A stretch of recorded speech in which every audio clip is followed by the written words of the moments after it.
तमस्यातिलक्ष्यम् एकं नित्यं विमलमचलं सर्वधी साक्षिभूतं भावातीतं त्रिगुणरहितं सद्गुरुं तन्नमामि। जयांचे केलिया स्मरण होय सकळ विद्यांचे अधिकरण तेची बंधू श्रीचरण श्री गुरूंचे। यस्मात् जातं जगत् सर्वं यस्मिन्नेव प्रलीयते येनेदं धार्यते चैव तस्मै ज्ञानात्मने नमः। शुका सारिखे पूर्ण वैराग्यजाचे वसिष्ठा परी ज्ञानयोगेश्वराचे कवी वाल्मिका सारिका मान्य ऐसा नमस्कार माता सद्गुरु रामदासा।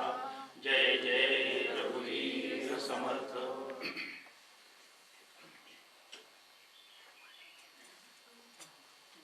महाबळेश्वर येथील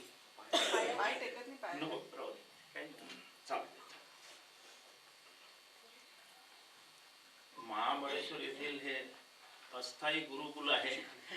या गुरुकुलामध्ये आपल्या सगळ्यांचं खूप खूप स्वागत।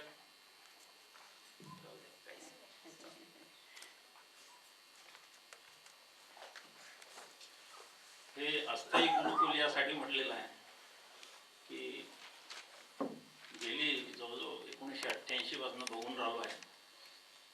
परमपूज्य काका आणि मंदाताई जेव्हा जेव्हा एकत्र आले आहेत ते आपल्या मंडळीसाठी खरं गुरुकुलच झालेलं आहे। ते जिथे असतील ते गुरुकुल आपल्यासाठी। थोडंसं विनोदाने काही वेळेस आम्ही म्हणतो अमरावतीला मुरगुडलाही जेव्हा जेव्हा काकाकडे जातो ते गुरुकुल आहे आणि अमरावती मुरगुड हे विद्यापीठ आहे।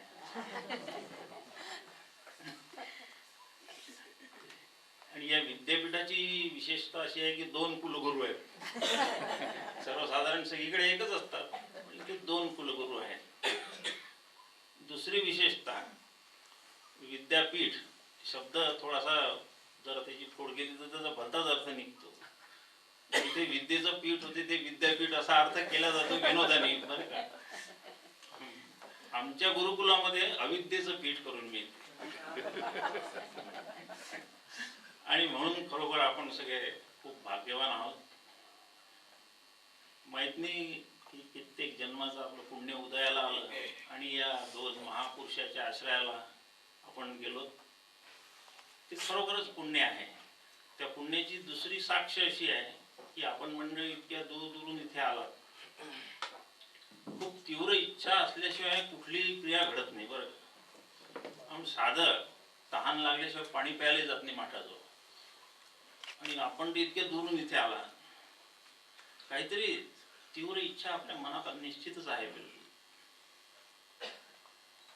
तीव्र इच्छा आहे। आपापल्या व्यवसायात आपण ज्या ठिकाणी आहोत तिथे बऱ्यापैकी आपण नावलौकिकाला पोहोचलो म्हणून सूक्ष्म बुद्धी आहे आपल्याकडे, काही त्याच्याबद्दल वादच नाही। सूक्ष्म बुद्धी आहे, तीव्र इच्छा आहे, 2 महापुरुषांचा आश्रय आहे, खूप मोठं भक्कम आधार कार्ड आहे आपल्यासाठी सगळं। आणि मनुष्य देह प्राप्त झालेला आहे। तीव्र इच्छेला मुमुक्षुत्व म्हणतात। गुरुकुलात जाण्याची तीव्र इच्छा ज्या दिवशी होते त्या दिवशी आपलं मुमुक्षुत्व सुरुवात झाली असं समजायचं। मग महापुरुषांचा आश्रय, इथे मुमुक्षुत्व आहे, मानव देह प्राप्त झालाय, या सगळ्यांचा संगम झाला। आणि मग तुलसीदासाने जे म्हटलं ते बडे भाग मानुष तन पाहावा सुर दुर्लभ पुराण श्रुती गावा। खरोखर म्हणजे शब्दांनी नुसतं म्हणून ऐकण्याचा विषय नाही आहे, खरोखर आपल्या भाग्याला तुलनाच नाही आहे बिलकुल। आता या भाग्याला थोडंसं आणखी आपल्याला पुढे न्यायचं आहे फक्त। आणि हे जे 2 भक्कम आपले आधारस्तंभ आहेत, खात्री आहे या जन्मात होईल ते। येण्याची शरीरे शरीरा येणे सरे किंबहुना ऐर झाले चिरापडे असं या जन्मात व्हावं ही आपली इच्छा सगळ्यांची, काही वादच नाही। इच्छा अशीच करावी आपण,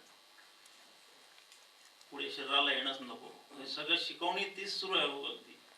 ही शिकवणी तीच आहे. येण्याची शरीरे शरीरा येणे सरे किंबहुना ऐर झाले चिरापडे. कसं आहे, कधी आपले प्रतिबंध काम करतील, थोडा उशीर होऊ शकतो, पण चिंता करण्याचं काम नाही. पंचदशीत विषय येणारच आहे पुढे.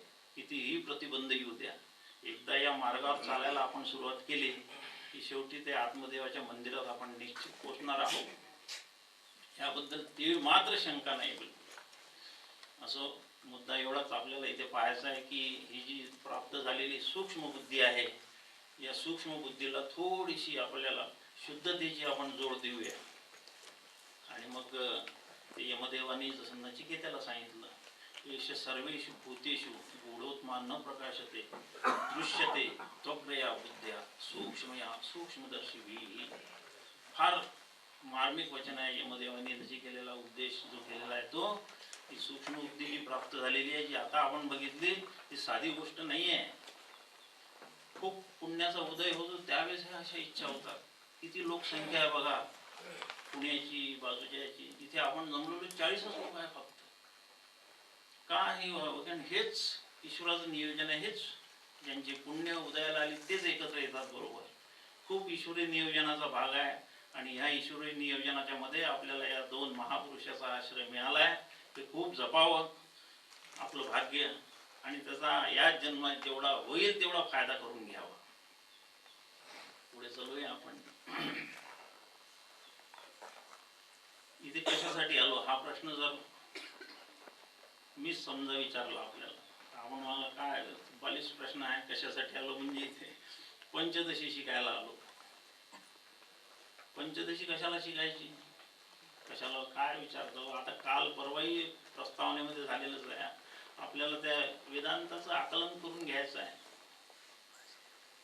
हे आपल्याला माहित आहे. परंतु एक सगळ्यात महत्वाची गोष्ट जी याही अगोदर माहीत असायला पाहिजे ना, ती थोडी आपल्याला डोळ्यासमोर ठेवावी लागेल. त्यासाठी थोडासा एक प्रत्येकाने बारीक विचार करायचा आहे. सूक्ष्म हे शास्त्र हे फारच सूक्ष्म विचारायचं आहे आणि खूप शांत विचार करायचा. मीच प्रश्न विचारतो की आपण इतके दुरून कशासाठी इथे आला, तर तुमचं उत्तर हे आहे पंचदशी शिकायला. पण नाही, तसं नाही आहे. ते मला पंचदशी शिकायची आहे हे एक निमित्त आहे, त्याचं एक समजलं की नाही, मला काहीतरी दुसरं मिळून घ्यायचं आहे. खरं काय आहे ते आपल्याला माहित नाही, खरोखरच आहे. कदाचित मलाही माहित नाही, तुम्हालाही माहित नाही. आपण ज्या स्थितीत प्रपंचात आहोत त्या स्थितीमध्ये काही कमी होतं का आपल्याला? तिथे जिथे आपले घर आहेत तिथे ह्या ज्या मूलभूत गरजा ज्या आहेत आपल्या, अन्न वस्त्र निवारा, ह्या चांगल्या दर्जेदार स्वरूपात आपल्याला उपलब्ध आहे. तिथे आहेत ना उपलब्ध, मान्यच करावं लागेल. खूप दर्जेदार नसतील पण मध्यम दर्जेदार तर निश्चित आहेत. आपण तिकडे परदेशात नोकरीला, तिथून इतकं मोठं अंतर पार करून इथे आला, बिलकुल साहेबाशी भांडून 8 दिवस सुट्टी काढली वगैरे वगैरे, जे काही प्रकार झाले असतील किंवा त्यांनी प्रेमाने दिली असेल ती गोष्ट वेगळी. ते इथे आलो, ह्या मागची प्रेरणा आपल्याला तपासायची सगळ्यात महत्वाचं. आणि पंचदशी शिकण्याच्या अगोदर ती प्रेरणा काय आहे हे जर आपण डोळ्यासमोर ठेवलं तर मुद्दा असा आहे की पंचदशी आणि वेदांत सहजच आकलन होतो. काय आहे ते असं जे मला तिथे मिळत नाही आहे. मी तर सुखी आहे असं सांगतो लोकांना, चांगलं सुखी आहे, मला नोकरी चांगली आहे, माझे व्यवसाय चांगला आहे, सगळी मान प्रतिष्ठा सन्मान आहे, बंगले आहेत, गाड्या आहेत, सगळ्या प्रकारच्या सुखसोयीने युक्त मी आहे, तरी मला तिथे करमत नाही आहे. आपल्या भाषेत बोलतो, करमत नाही तिथे मला. कशाच्या शोधासाठी इथे आलो? आपण लक्षात ठेवूया, ह्या मूलभूत प्रेरणेचं आजच विवेचन झालं असं नाही. वेदकालीन ऋषीमुनींनी ह्या प्रेरणा काय आहेत हे ठरवलं आहे. आपल्याला ते कळत नाही. आपण सुरुवातीला खरोखरच नाही कळत, त्याचं काय इंटरप्रिटेशन कसं करायचं हे नाही आपल्याला कळत. सूक्ष्म बुद्धी आहे, विचार तिथपर्यंत करू शकतो, पण थोडी शुद्धी कमी पडली म्हणून ते स्पष्टता कमी आहे. तिथे काय आहे ते कळत नाही, अंधार आहे थोडासा असा. आणि म्हणून ती प्रेरणा काय. ऋषीमुनींनी जवळजवळ माहित नाही किती हजार वर्ष झाले असतील त्यावेळेस, त्यांनी आपल्याला ती प्रेरणा सांगून दिली. त्याचं नेमकं स्वरूप ते ऋषीमुनी सांगतात आहे. तमात्मस्तम येनु पश्यंती धीरा तेषां सुखम शाश्वतम नेतरेषाम, हे त्याचं स्वरूप आहे. तमात्मस्तम येन पश्यन्ति धीरा तेषां शांती शाश्वती नेतरेषाम, अशा दोन श्रुती आहेत. आपल्याला नाही कळत ते. मी त्याच याच्या शोधात इथे आलो आहे. सुख माझ्या संसारात आहे. साधू संत जरी म्हणतात की सुख नाही कुठे आली या संसारी वाया हाव बरी होऊ नका, तरी मी तिथे सुख मानतो आहे. परंतु त्या सुखात मी समाधानी नाही. त्या सुखापेक्षा मला काहीतरी वेगळं पाहिजे आहे. नाही तर मी कशाला आलो असतो तिथे? साधा प्रश्न आहे, एक साधा प्रश्न. मी जर तिथे सगळं शांत आणि सुखी जर असतो तर मी महाबळेश्वरला आलोच नसतो. पण नाही, ती मूलभूत प्रेरणा जी आहे ना, ती ऋषीमुनींनी आपल्यासाठी ती काय आहे सांगून ठेवली आहे. तमात्मस्तम येनु पश्यन्ति धीरा तेषां सुखम शाश्वतम नेतरेषाम. प्रपंचातल्या सुखाने मी सुखी कधीही झालो नाही आजपर्यंत. पुढेही अनेकदा जरी प्रपंच आपल्याला करावा लागला तरी सुखी होणार नाही, कधीच होणार नाही. आणि मग काय, ते सुखी होण्याच्या मागे मात्र मला जी प्रेरणा आहे ती आपल्या समोर यांनी ठेवलेली आहे की ज्या ज्या धीर लोकांनी, तमात्मस्तम येनु पश्यन्ति धीरा, धीर म्हणजे बुद्धिमान लोक, सूक्ष्मदर्शी लोक, त्यांनी या आत्म्याला आपल्या हृदयात साक्षात करून घेतलं ना, त्यांनाच सुख शांती, तेषां शांती शाश्वती. आणि पुढे नेतरेषाम आहे, बाकीच्यांना नाही. बाकीच्यांमध्ये यादीमध्ये आपलं नाव आहे, सगळ्यांचं प्रापंचिक लोक जे आहो आपण, यांचं नाव आहे. ती अनामिक तळमळ आहे तिथे, सांगू नाही शकत आपण. खरं आपल्यालाच नाही कळत ते. नाही तर एक मूळ कारण बघा, इथे आलोच नसतो आपण. तिथे जर सगळं मी शांत असतो, जर कुठे नसतो आलो इथे. आणि म्हणून ते ठेवलं, हे माझ्या जीवनाचं ध्येय आहे, लक्षात ठेवा. हे माझ्या जीवनाचं ध्येय आहे. ते ध्येय काय आहे? फक्त की मला तो माझ्या हृदयात असलेला सच्चित आनंद रूप आत्मा जाणूनच घ्यायचा आहे. आणि तो जाणून घ्या असा आपल्याला त्यांचा आग्रह आहे ऋषीमुनींचा. तो जर तुम्ही जाणून घेतला तर मग काय होईल? य एतत् विदुर अमृतास्ते भवन्ति अथेतरे दुःख मेवापी अंती. खूपच सुंदर विचार आहे. अगदी परमपूज्य काकांनी काल इथे आपल्याला हे सांगितलं हो सगळं, थोडशा वेगळ्या भाषेत सांगितलं. फक्त य एतत् विदुर अमृतास्ते भवन्ति, त्याला जाणून घ्या म्हणजे अमृतत्वाची तुम्हाला प्राप्त होईल. आणि अथेतरे दुःख मेवापी अंती, खूप मोठा तिथे संदेश आपल्यासाठी आहे. हे जर नाही जाणून घेतलं तर तुम्ही दुःखाच्या संसाराच्या सागरात गटांगळ्या किती अनंत काळापर्यंत खातराल काय मी सांगू शकत नाही. अथेतरे दुःख मेवापी अंती. मुद्दा इथे लक्षात ठेवूया आपण की इथे जे येण्यामागचं मूळ, मला माझ्या स्वरूपाची खूप ओढ लागलेली आहे. ती या जन्मात नाही आहे, ती एका जन्माची नाही आहे, ती अनंत जन्माची आहे. म्हणून मी इथे खूप मोठा परिग्रह जमवला, पण त्या परिग्रहात मला रमत नाही, अजिबात रमत नाही. मी तिथे थोडा वेळ रमतो, थोडा वेळ बरं वाटते. जे आपण सुखाची साधनं जमा केली ते मला थोडा वेळ सुख देऊन जातात. आणि सुखाची साधनं केली त्यात सुख नाही हे मात्र मला निश्चित कळून येते केव्हा ना केव्हा. म्हणून ते साधनाचंही पुढे कौतुक राहत नाही. सुखाची साधनं वाढल्याने सुख वाढेलच असं काही नाही. हा सिद्धांत आपण स्वतःच कबूल केलेला आहे इथे येऊन. बरं, मुद्दा लक्षात ठेवायचा, आपलं जीवनाचं ध्येय काय आहे? मला तो आत्मा पाहायचा आहे, ते मी आहे. तत् ब्रह्म निष्कलम अहम नच भूतसंघ. आताच म्हटलं आपण प्रातस्मरण. तत् ब्रह्म निष्कलम अहम, मी ते आहे ब्रह्म. नच भूतसंघ, हा भूतसंघ म्हणजे जडदेह त्याच्यात आलेला आहे. हा पंचमहाभूतांचा जडदेह मी नाही. म्हणून ती माझी आनंदाची परमोच्च स्थिती आहे. भाग्याला तिथपर्यंत न्यायचं आहे आपल्याला. संतांनी नेलं, त्यांनी विनवणी तशीच केली. ऐसे भाग्य काही लाहता होईना जेव्हा देखे हे जन ब्रह्मरूप. तुकाराम महाराजांनी विनंती केली आहे आपल्या यांना, विठ्ठला मला हे भाग्य दे. आपल्याला भाग्यवान आहो आपण, पण हे परम भाग्य म्हणू याला आपण. या परम भाग्याच्या अंतिम सीमेपर्यंत आपल्याला या गुरुकुलातून थोडंसं जे काही आपण इथून घेऊन जाऊ त्याचं पुढे चिंतन करून तिथपर्यंत जायचं, हे आमचं ध्येय आहे.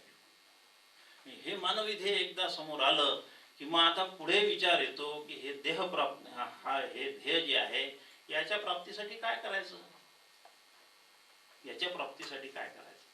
म्हणून ते पुढे मग आता पंचदशी शिकायची. पंचदशी शिका. पंचदशी शिकल्याने काय होईल? वेदांत कळेल. वेदांत कळल्याने काय होईल? तो मी आहे हे जाणून घेईल. हे स्पष्ट विचार परमार्थाचे आपल्या डोळ्यासमोर आपण जेव्हा ठेवू तेव्हा आपल्याला ह्या सर्व अभ्यास वर्गाचा खूप फायदा होतो. मग त्याचा खूपच फायदा आहे अगदी बिलकुल. आणि हे सगळं ठेवून आपण आता पुढेची वाटचाल करूया. आणखी एक छोटासा मुद्दा. आता जे आपण बघितलं की प्रपंचातली काय तळमळ आहे ही मला कळली नाही. ती व्यवहारात आपण आपले खूप काय म्हणतात त्याला अकॅडमिक क्वालिफिकेशन, शिक्षण विषयक जे आपल्या पदव्या वगैरे त्या खूप आपण प्राप्त करून घेतलेल्या आहेत. आणि त्या सगळ्या ज्या पदव्या ज्या आहेत काही काही मला शिकवतात. व्यवहारामध्ये खूप शिकवतात. बिझनेस मॅनेजमेंट कसं करायचं, फायनान्शियल मॅनेजमेंट कसं करायचं, ह्युमन रिसोर्स मॅनेजमेंट कसं करायचं वगैरे वगैरे वगैरे. आता ते सगळे काही माझे पाठ नाही, पण आपण बरेचसे त्यातले जाणकार आहात, आपल्याला माहीतच असतील. खूप मॅनेजमेंट व्यवहारात शिकलो आपण. एक मूलभूत प्रश्न, व्हॉट अबाउट लाईफ मॅनेजमेंट, हा नाही केला आपण विचार. तो विचार फक्त याच विद्यापीठात होऊ शकतो. माझ्या जीवनाचं प्रबंधन त्याचा कोण विचार करणार आहे? लाईफ मॅनेजमेंट कोण करेल? लाईफ मॅनेजमेंट काही असता व्यस्त झालेला आहे, त्यामुळे आपलं लाईफ खरं सांगायचं म्हणजे आपण काही दुराचारी आहोत असा भाग नाही आहे त्यातला. दुराचारी मुळीच नाही आहे.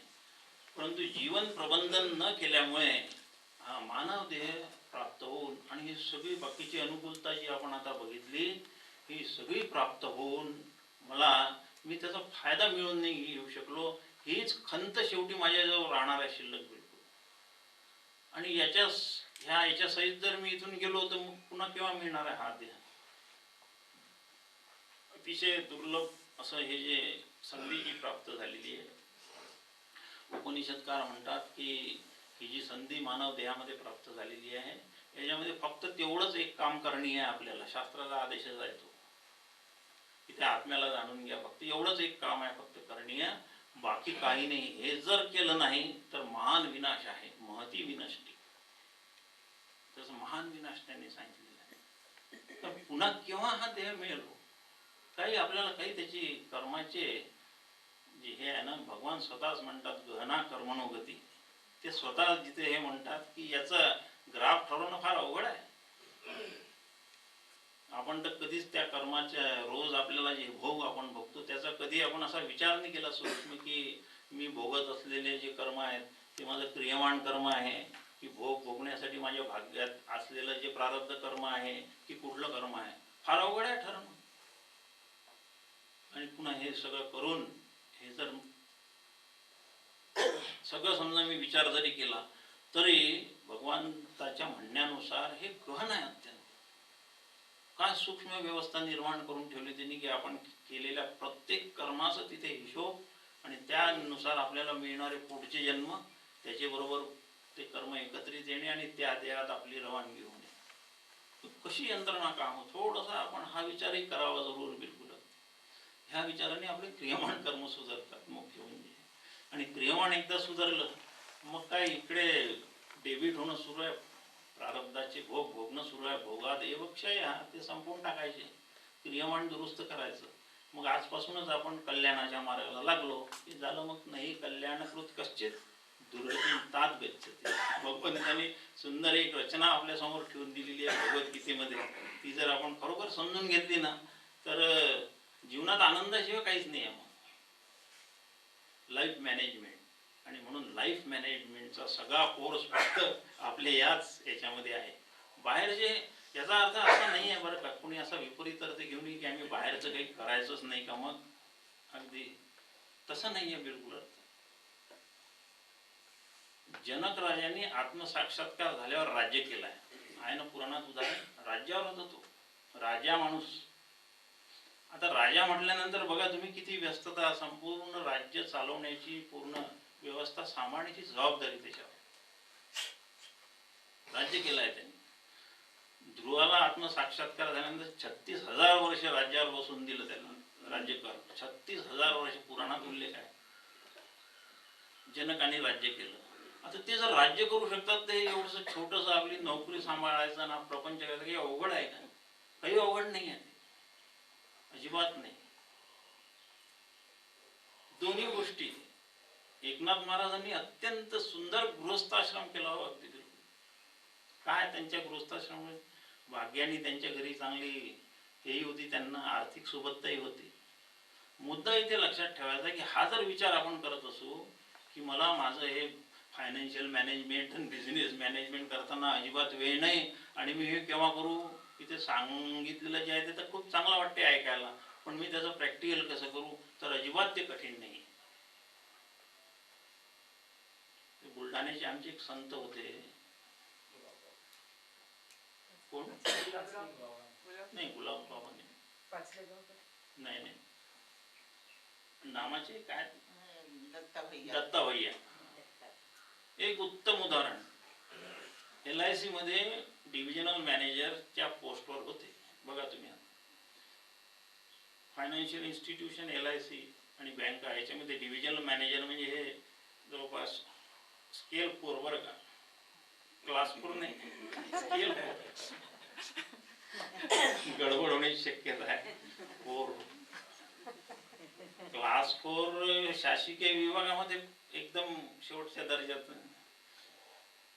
स्केल 4 वर होते, बऱ्याच मोठ्या अधिकार. आणि ते नामसाधनेचा प्रचार करायचे, प्रवचन करायचे. कुठे आड आलं त्यांनी लाईफ मॅनेजमेंटचा कोर्स जो करायचं ठरलं त्याच्यात माझ्या व्यवहारातलं कुठलीच गोष्ट आड आली नाही, त्यांना काहीच आड आलं नाही. आणि ते आता नाही आहेत सध्या, देह ठेवला त्यांनी पूर्ण यशस्वीरित्या व्यवहार करताना व्यवहार करायचं बिलकुल. आपल्या व्यवहारात दक्षरा समर्थ सांगतातच आहे, बिलकुल व्यवहारामध्ये जो दक्ष असतो तो सगळीकडे राहतो. व्यवहार करायचे, पण उर्वरित जो टाइम आहे त्या टाइमचा मी चांगला सदुपयोग करून घेऊ शकतो ना, करूनच घेऊ शकतो. आणि वेळ नाही वगैरे ही बहाणे वगैरे काही फारसे कुठे चालत नाही. खूपदा आपल्या ऑफिसमध्येच आपले जे बॉस आहे ते सांगतात वेळ नाही कसं तुम्हाला टाइम मॅनेजमेंट करावं लागेल. टाइम मॅनेजमेंट सुद्धा येतं मॅनेजमेंट, पण ते खूप करतो आपण, खूप करतो. ऑफिस 8ला असलं बरोबर जातो की नाही 8ला ऑफिसमध्ये, भलेही आपल्या इकडच्या बाकीच्या गोष्टींना फाटा देतो आपण, पण तिथे व्यवस्थित ते जर व्यवस्थित करू शकतो तर हे का नाही करू शकत? करू शकतो व्यवस्थित. संसार करून परमार्थ होतो. समर्थांनी तर सांगितलेलं आहे, समर्थांसारखा करायचा असं नाही आहे त्याचा अर्थ. समर्थाने संसार जो केला ना तो फार श्रेष्ठ दर्जाचा केला. मुद्दा लक्षात ठेवूया आपण. इथे हे जे वर्गामध्ये जे आपण इथे ज्ञान घेणार आहे, हे मला माझा प्रपंच ही कसा व्यवस्थित मॅनेज करायचा हे सुद्धा मला इथून सांगायला मिळणार. आणि ह्या सगळ्या संपूर्ण तयारीनिशी आता मला याच्यामध्ये शिकायचं आहे. कित्येक वर्ष झाले अभ्यास वर्ग सुरू आहे. अगदी पहिला अभ्यास वर्ग मुरगुडला झाला होता. खूप वर्ष झाले, काकांच्याच गावी पहिल्यांदाच आम्ही तिथे गेलो होतो सगळे, खूप वर्ष झाले त्यांना. आणि तेव्हापासून हे सुरू आहे प्रक्रिया. पण एक मात्र खूप म्हणजे त्यामध्ये जाणवतं अगदी प्रकर्षाने, त्यामध्ये खूप या दोन्ही मंडळींनी खूप लोकांना जीवनाचं एक दिशा देऊन दिलेली आहे. साधा विचार करायचा, परमपूज्य काकांच्या संपर्कात येण्याच्या अगोदरचं माझं जीवन आणि यांच्या संपर्कात आल्यानंतरचं माझं जीवन, अगदी तो आपल्याला फरक जाणवतोच बिलकुल. दृष्टिकोन बदलले, सगळे काम करण्याची पद्धती बदलली, जगाकडे पाहण्याचा दृष्टिकोन बदलला पूर्ण. हो, हा दृष्टिकोनातला जो बदल आहे तो त्याची प्रगती होत जाईल आणि आपल्याला जे इच्छित आहे ते प्राप्त होईल. हा मुद्दा इथे आपण इथं जो प्रस्तावना जी बघितली ती ही आहे. आता याचं जर आपण थोडंसं सार रूपाने बघितलं तर एकच आपल्याला थोडक्यात बघता येईल की जीवनाचं ध्येय माझं पहिले ठरवलं गेलं पाहिजे. आणि त्याशिवाय कुठलंही, मला सांगा गावाला जायचं तर कुठे जायचं ठरवावं लागेल ना. स्टेशनवर गेल्यानंतर तिथे विंडोजवर उभं राहिल्यावर कुठे जायचं विचारलं आणि त्याला सांगितलं मी की ठरवलंच नाही कुठे जायचं, असं होऊ शकते का? होऊ नाही शकत. इथे जर मी जन्माला आलो ते माझं ध्येय. आणि चांगली गोष्ट एक आहे की हे विचार करण्याची आपल्याला त्यांनी जागाही ठेवली नाही. आपल्या ऋषीमुनींनी आपलं ध्येय अगोदरच ठरवून दिलेलं आहे. आपलं ध्येय त्यांनीच ठरवलं आहे. बस ते एकच आहे, जे येतच विदुर अमृत असते भवंती अथे तरे दुःख मेवापी, हे ध्येय. बस हे ध्येय जे आहे हे ध्येय आपल्या डोळ्यासमोर कधीही हलू द्यायचं नाही. ध्येय हलू दिलं की फार कठीण काम आहे. मग मला तेच प्राप्ती करून घ्यायची आहे. मग त्याच्यासाठी हा साधन मार्ग जो आहे सगळा आहे. पंचदशी शिका, वेदांत शिका, गुरुकडे जायचं, अध्ययन करायचं. सद्गुरूच्या कृपा प्रसादाने आपल्याला त्यांनी जे सांगितलं त्याची ती साधना सातत्याने सुरू करायची. कुठपर्यंत? ऐसे भाग्य कधी लाहता होईना जेव्हा देखे हे जन ब्रह्मरूप. शेवटचं टोक आहे बिलकुल परमभाग्याचं शेवटचं टोक, तिथपर्यंत मला जायचं आहे. आणि हे सगळं आपल्याला खूप मोठ्या म्हणजे काय म्हणतात त्याला पुण्याचा उदय झाल्यामुळे आपल्याला इथे लाभलेला आहे. परम भाग्यवान आपण याच संधीचा खूप मोठा फायदा घेऊ. आणि हे जे सगळं संतांनी म्हटलेलं आहे ते बडे भाग पायी सतसंगा बिनही प्रयास होई भवभंगा, तुलसीदास. ते सगळं आलं आपल्या तिथे आहे. बडे भाग पायी सतसंगा, एवढा मोठा सत्संग आहे, अखंड सत्संग, अखंड आहे. आणि यांचा प्रत्यक्ष जेव्हा आपल्याला कदाचित म्हणजे प्रत्यक्ष भेटीचा सत्संग जरी नसेल तरी केवढं मोठं परमपूज्य काकांनी वाङ्मय निर्माण करून ठेवलेलं आहे. तोच म्हणजे ते स्वतःच आहे, दुसरं काय. समर्थांनी सांगितलं की मला माझी भेट घ्यायची तर माझा दासबोध पहा तुम्ही, मी त्यातच विद्यमान आहे. म्हणून सगळ्या संतांनी वाङ्मय केलेलं बरं का. संत वाङ्मय, वेद वाङ्मय हे याचसाठी निर्माण झालं की अडचण जायला नको. राम अवतार संपून गेले ते काही देहाने नाही, पण वाल्मिक मुनींनी, ऋषींनी, तुलसीदासांनी आपल्यासाठी राम प्रत्यक्ष त्यांच्या वाङ्मयातून उभा करून ठेवून दिलेला आहे. बिलकुल भागवतामध्ये प्रत्यक्ष श्रीकृष्ण आपल्यासाठी विद्यमान आहे. बिलकुल सगळ्या काकांनी जो अनुग्रह काकांकडून आपण मंडळीने जो प्राप्त करून घेतलेला आहे तो आपल्यासाठी साक्षात त्यांचा सत्संगच आहे. तो सत्संग आहे. सत्विचाराशी ज्यावेळेस ज्या वेळेस मी जोडला जाईल तो सत्संग. बस सत्संगाचा अर्थ एवढाच आहे फक्त. आणि म्हणून हा एवढा मोठा सत्संग आपण आपल्या जमेस ठेवून हे सगळं काय म्हणतात त्याला पुण्याची गाठोडी जमा करून आपण आता ह्या परमार्थ विचाराला लागायचं आहे. आणि आज आपला जो एक मुख्य विषय जो आपण इथे चर्चा करायची आहे या पुस्तिकेतला विषय आहे त्याच्याकडे वळूया. आता हे प्रस्तावना यासाठी झाली की माझ्या डोळ्यासमोरचं माझं ध्येय स्पष्ट पाहिजे. ध्येय स्पष्ट असल्याशिवाय मला काहीही होणार नाही. बिलकुल कुठे जायचं हे माहीत पाहिजे आणि तरच आपण त्या दिशेला आपण आपलं जाण्याचा प्रवास सुरू करू शकू. आणि हे करून आपण हा विचार करायचा आहे. पंचदशी काल प्रस्तावना तर झालेल्या आहे, 2 प्रवचन. आणि पंचदशीचा बाह्य परिचय सुद्धा काल सांगण्यात आलेला आहे. लिहिणारे 2 महात्मे आचार्यांच्या गादीवर बसलेले आहेत, श्री विद्यारण्य स्वामी आणि श्री भारती तीर्थ. वेगळीच म्हणजे गुरु शिष्याची जोडी. हा ग्रंथ असा आहे जसे आपल्याला 2 कुलगुरू आहेत ना या आपल्या याला, तसेच या ग्रंथाचे लेखक 2 आहेत. बिलकुल हा योगायोग म्हटलं तरी चालेल. बिलकुल. आणि हे विद्यारण्य स्वामी त्यांची ग्रंथ संपदा काल सांगितली, पूज्य मंदादेंनी सांगितली. 16 वेदांतपर ग्रंथ लिहिले हो सगळे. 16 वेदांतपर ग्रंथ. वयाच्या 85व्या वर्षी संन्यास आणि 91 वर्षापर्यंत त्यांनी त्यांचं आयुष्य होतं. आणि तोपर्यंत हे सगळं हे कोणासाठी? त्यांना काही कमी होतं का 91व्या वर्षी लिखाण करायचं? बघ हे प्रश्न आपण बरोबर चिंतनाचे आहेत आपल्यासाठी. तुम्ही आपण जे प्रापंचिक जे आहो, जे कशाचीच व्याख्या आपण प्रपंचात नीट करू शकत नाही. प्रपंच असा खरोखर त्याला द्वाळ म्हटलं तरी चालेल ना, तिथे काहीच कळत नाही. काहीही न कळणे याचं नाव प्रपंच आहे. बिलकुल काहीच समजत नाही तिथे. म्हणून आपले उद्गार असतात पहा, काय करावं काही समजत नाही. ते कसंही वागलं तरी लोक काही बरोबर बरं म्हणतच नाही.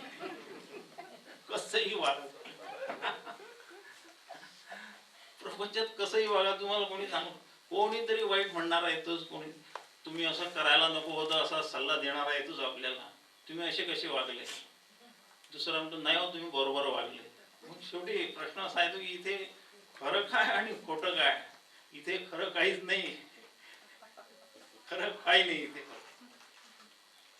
दुःख बांधवडी आहे हा संसार, सुखाचा विचार नाही कोणी. तुकाराम महाराज म्हणतात. विनाकारण म्हटलं का, दुःखाचा बाजार आहे, सुखाचा शोध घ्यायसाठी ती वाटी घेऊन फिरत आहे आपण त्यांच्यामध्ये. कुठे मिळणार आहे, एकाही दुकानात सुख नाही इथले, एकाही दुकानात सुख नाही, आणि तरी मागणं सुरूच आहे आपलं. बस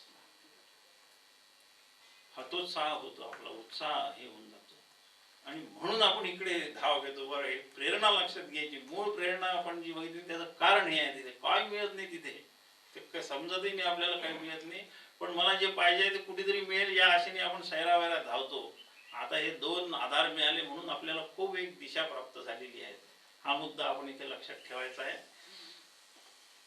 पंचदशी ग्रंथाचं प्रस्तावना आपण बघत होतो, ती झाली फार सुंदर काल प्रस्तावना झाली. परंतु काकांनी आणि श्रद्धेय मंदाताईंनी ती आपल्याला चांगली कळेल अशी सांगितलेली आहे बिलकुल पंचदशी ग्रंथ. आणि खरोखरच आहे, हा ग्रंथ आपण पहिले अभ्यासावा, ध्येय समोर ठेवून. बरं का, पहिल्यांदाच आपलं ध्येय समोर पाहिजे, आपली तळमळ कशाची हे आपण जाणून घ्यायचं, पंचदशीचा अभ्यास करायचा, नंतर वेदांतामध्ये जायचं. आता हा जो क्रम जर बघितला तर आपण म्हणाल की मग आम्ही उपनिषद वाचायचे नाही का. वाचायला काही हरकत नाही, वाचायला काय, कोण आपल्याला थांबवणार, आपण काही वाचू शकतो, वाचायला काय. पण कळले तर पाहिजे ना, मुद्दा तो आहे. कादंबरी थोडी आहे की वाचली नाही, कळली तर ठेवून दिली, पुन्हा नंतर काही त्याच्याशी संबंध नाही जीवनामध्ये आपला. कादंबरी वगैरे हे बाकीचे साहित्य खूप आहे हल्ली बाजारामध्ये, त्याच्याशी संबंध आपला तेवढ्या पुरताच ती कथा वाचायची, डोक्यात काहीतरी त्याच्याबद्दलचे चित्र उभे करायचे आणि विसरून जायचं. तसं नाही आहे. म्हणून वेदांत शास्त्राचा अभ्यास करण्याच्या अगोदर ऋषीमुनींनी सांगितलं प्रकरण ग्रंथ वाचा, अगोदर प्रकरण ग्रंथ वाचा. एक साधं उदाहरण बघू म्हणजे आपल्याला ते लक्षात येईल याचं महत्व किती आहे पंचदशीचं. हा जो कल्याणाचा मार्ग आहे ना, खरं याच्यावर पहिलं भवनच आहे, पंचदशी भवन. इथे थोडा वेळ थांबावंच लागते. तेव्हा कुठे ते आत्ममंदिराकडे जाण्यासाठी आपल्याला तिथून चिठ्ठी घ्यावी लागते हो, त्याची चिठ्ठी घेऊनच पुढे जावं लागते. आपण म्हणा नाही वाचली आम्ही पंचदशी, सरळ गेलो, जायला काहीच हरकत नाही, जा ना सरळ. कोण रोखते आता बाई, कोण आपल्याला थांबवणार आहे, कोणी थांबवत नाही, जा सरळ तिथे. आता त्या हे वेरूळचे लेण्या वगैरे आपण पाहायला जातो सरळ, पाहिलं आलो वापस. काय सुंदर आहे हो तिथलं शिल्प वगैरे, ड्रॉइंग काय म्हणतात ते, पेंटिंग वगैरे खूप छान आहे. याच्या पलीकडे काही कळलेलं नसते बघ. रंग छान आहे, हे छान आहे, मूर्ती छान आहे, पण आपण जर सूक्ष्म विचार करून बघितलं तिथे की नाही, तो एक गाईड असतो आणि तो खूप वेळ एखाद्या मूर्ती समोर उभं राहून सांगत असतो, त्यांना खूप वेळ सांगत असतो, ह्या मूर्तीचं असं आहे, यामध्ये 3 भाव दिसतात, इकडून पाहिलं असं दिसते, तिकडनं पाहिलं तसं दिसते, समोरून उभं राहिलं तर हे असं दिसते. आता मी गाईड केलाच नाही, मी सरळ गेलो, मला फक्त मूर्ती दिसली, फक्त मूर्ती दिसली, आणि मी एवढंच सांगून आलो खूप चांगलं आहे, छान आहे मूर्ती, दगडात कोरलेल्या आहे. मला दगड दिसला आणि कोरलेल्या मूर्त्या दिसल्या, कारण मीच स्वतः. पंचदशीचा आग्रह काय. दुसरा एक साधा मुद्दा जो रोज आपल्या अनुभवाचा आहे. एक गोष्ट काही की अशा कायमच्या लक्षात ठेवण्याचा की वेदांत नेहमी आपल्या अनुभवाचं बोलतो, हे पक्क लक्षात ठेवायचं. वेद शब्दाचा अर्थ अनुभव असा आहे, जाणणे आणि अनुभव, आणि अनुभवाशिवाय बोलत नाही. तो अनुभव, ते अनुभव सगळे तुमचे आमचे रोजचे, त्याशिवाय तो काहीही बोलत नाही. व्यवहारातलं मी गेलो एखाद्या पुण्यामध्ये एखाद्या पेठेमध्ये गेलो, अमक्या अमक्या माणसाचं घर मला माहित नाही, मी त्याच्या घरासमोरून 4 फेऱ्या मारल्या. बरं, त्याच्या घरासमोरून 4 फेऱ्या मारल्या, कोणाला विचारलंच नाही, आणि तरी मला कळतच नव्हतं की हे असं घर आहे, कारण मला काही त्याची त्या भागाची कधी ओळख नव्हती, मी पाहिलं नव्हतं. 4 फेऱ्या मारून शेवटी मी एकाला विचारलं, अहो हे देशपांडे कुठे राहतात. अरे हे काय हो, इथेच तर घर आहे त्यांचं, समोरच आहे. ज्या घरासमोरून मी 4दा गेलो ते मला दिसलं नाही. तिथे त्या व्यक्तीने एकच शब्द सांगितला, हे काय, हे समोरच आहे. मी लगेच त्यांच्या तिथे गेलो, भेट झाली. पंचदशीचा अभ्यास न करता त्या मंदिरात जर झालं तर तिथे नुसतं बाह्य दर्शन होईल, परंतु गाभाऱ्यातलं काही दर्शन होणार नाही. बाह्य दर्शनच खूप छान आहे, मंदिर खूपच छान आहे, मूर्ती खूप छान आहे वगैरे वगैरे, रामाचं दर्शन नाही होणार. त्यासाठी पंचदशीचा अगोदर आपल्याला अभ्यास करून तो राम कसा आहे नाही कोण सांगेल. ह्या सगळ्या गोष्टी अगोदर पूर्वतयारीनिशी जावं लागतं. वेदांत शास्त्रामध्ये प्रवेश करण्याच्या अगोदर त्याची पीईटी पास करावी लागते, प्री एंट्रन्स टेस्ट. ही पीईटी आहे त्याची, आणि ही पीईटी पास करून मगच तिथे जावं. म्हणजे आपण गाईड घेऊन गेलं तर आपल्याला सगळं त्या लेण्यामधलं जसं जो गाईड सांगतो पूर्ण कसं आहे व्यवस्थित सगळं, ते प्रत्येक मूर्ती प्रत्येक पेंटिंगचं बारकावे सांगतो. त्या विरूच्या लेणीमध्ये काही मुली दाखवलेल्या आहेत आणि त्यांच्या डोक्याला रेबिना बांधलेल्या आहेत असं दाखवलं आहे त्यामध्ये. आता ते पेंटिंग किती काही वर्ष झाले, शेकडो किंवा हजार झाले असतील, मला नेमका काळ माहित नाही, पण केवढी दूरदृष्टी. त्यावेळेस रेबिना नव्हत्या, पण हे मला त्यांनी सांगितलं, हे पाहुणे हे असं आहे, किती दूरदर्शी असले पाहिजे. म्हणजे आपल्याला त्यांचं महात्म्य करून येते, करणाऱ्याचं महात्म्य करते. तसं पंचदशी आपल्याला सांगते तो आत्मदेव कसा आहे, म्हणून त्याचं महात्म्य काय. हे न सांगता गेलो तर त्याच्या घरासमोरून 4दा फिरलो तरी मला तो दिसणार नाही. आणि म्हणून मुख्य परिचय करून घेण्यासाठी मला त्या पंचदशी भवनामध्ये थोडा वेळ मुक्काम करणं भाग आहे.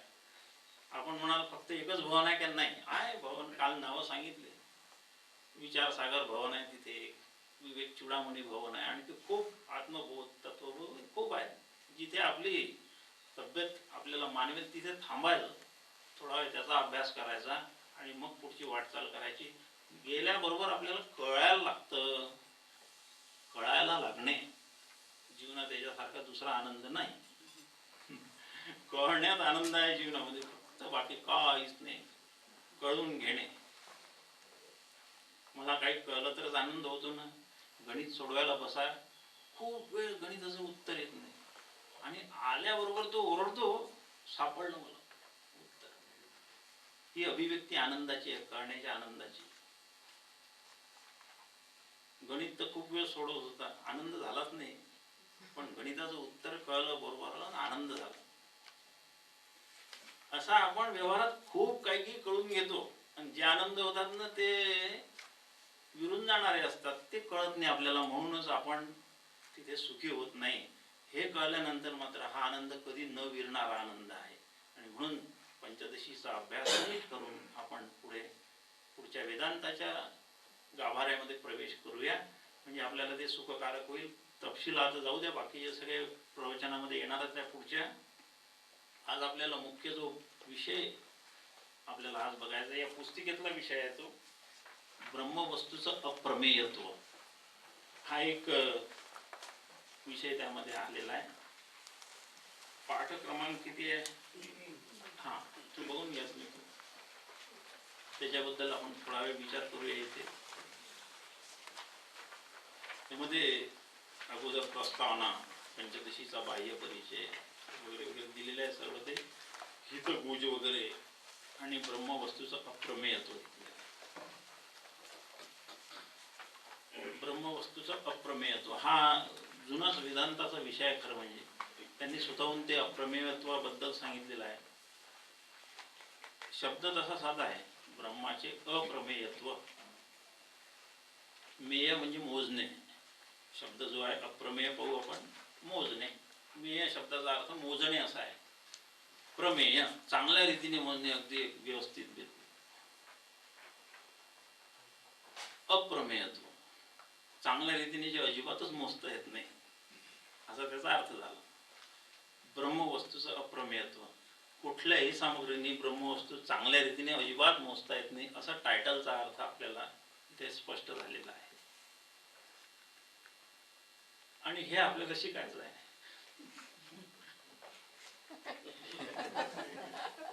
एवढी अडचण आली आपल्याला. सरांनी असं गणित सांगितलेलं आहे की ज्याचं उत्तर अगदीच उत्तर आणून द्या म्हणतात आहे. म्हणून ती पंचदशी अगोदर जावं लागते तिकडे. ब्रह्मवस्तू. पहिले आपण ब्रह्मवस्तूचं ज्यांनी त्याचा साक्षात अनुभव करून घेतला त्यांचं काय त्यांना अनुभव आलेले ब्रह्मवस्तूचे पाहू आपण ते, आणि मग नंतर त्याचं अप्रमेयत्व कसं आहे त्याचा विचार करूया. बिलकुल ब्रह्मवस्तू सच्चित आनंद रूप आहे असं खूप वचन आपण ऐकली आहे. सच्चिदानंद रूप परमात्मा आहे, त्याचे स्वरूप लक्षण आहे ते. सच्चित आनंद हे त्याचे स्वरूप लक्षण म्हणायला गेली. सत्यम ज्ञानम अनंतम ब्रह्म हे श्रुतीने त्याचं विधी मुखाने, म्हणजे आपल्याला पॉझिटिव्ह म्हणतात, मराठी शब्द वापरतो, पॉझिटिव्ह रीतीने कळून येईल असा हे शब्द आता मराठीत आपलं एवढं पक्क स्थान करून बसले की ते उच्चारले की लगेच कळतं आपल्याला हे बरोबर आहे. विनोद बाजूला राहू द्या. ते ब्रह्मवस्तूचं जे हे आहे ते केलं आणि सच्चित आनंद रूप आहे. सत्यम ज्ञानम अनंतम ब्रह्म असं वस्तू ते सच्चित आनंद रूप आहे. सत म्हणजे सत्ता असा त्याचा अर्थ आहे. प्रत्येक शब्द आपण समजून घेऊ. म्हणजे सत म्हणजे सत्तारूप, केवळ सत्तारूप. चित म्हणजे केवळ. आता हा केवळ शब्द सगळ्याच्या मागे लावायचा बरं का. ब्रह्माविषयी बोलायचं म्हणजे तिथे केवळ सत्तारूप, केवळ चैतन्य रूप आणि केवळ आनंद रूप. हा आनंदाचा विषय आहे. दुसरा मुद्दा लक्षात ठेवा, हाच आनंदाचा विषय आहे जगात. जगात जिथे जिथे कुठेही आनंद जर आपल्याला अनुभवाला आला तर समजूनच जायचं. यद्यत सुखम भवेत तत्तत् ब्रह्मैव प्रतिबिंबनात, पंचदशीचा श्लोक येणार आहे पुढे आपल्या अभ्यासासाठी. यद्यत सुखम भवेत, जिथे सुख झालं आनंद, त्याचा व्यावहारिक रूप आनंद आहे आपल्यासाठी, किंवा सुख म्हणूया. सुख आणि आनंद समानार्थी शब्द कुठे कुठे असे वापरले जातात. आपण त्याचा मधीत अर्थ लक्षात घ्यायचा. सत केवळ सत्तारूप, अस्तित्व रूप. असणेपणा काल झालेला आहे.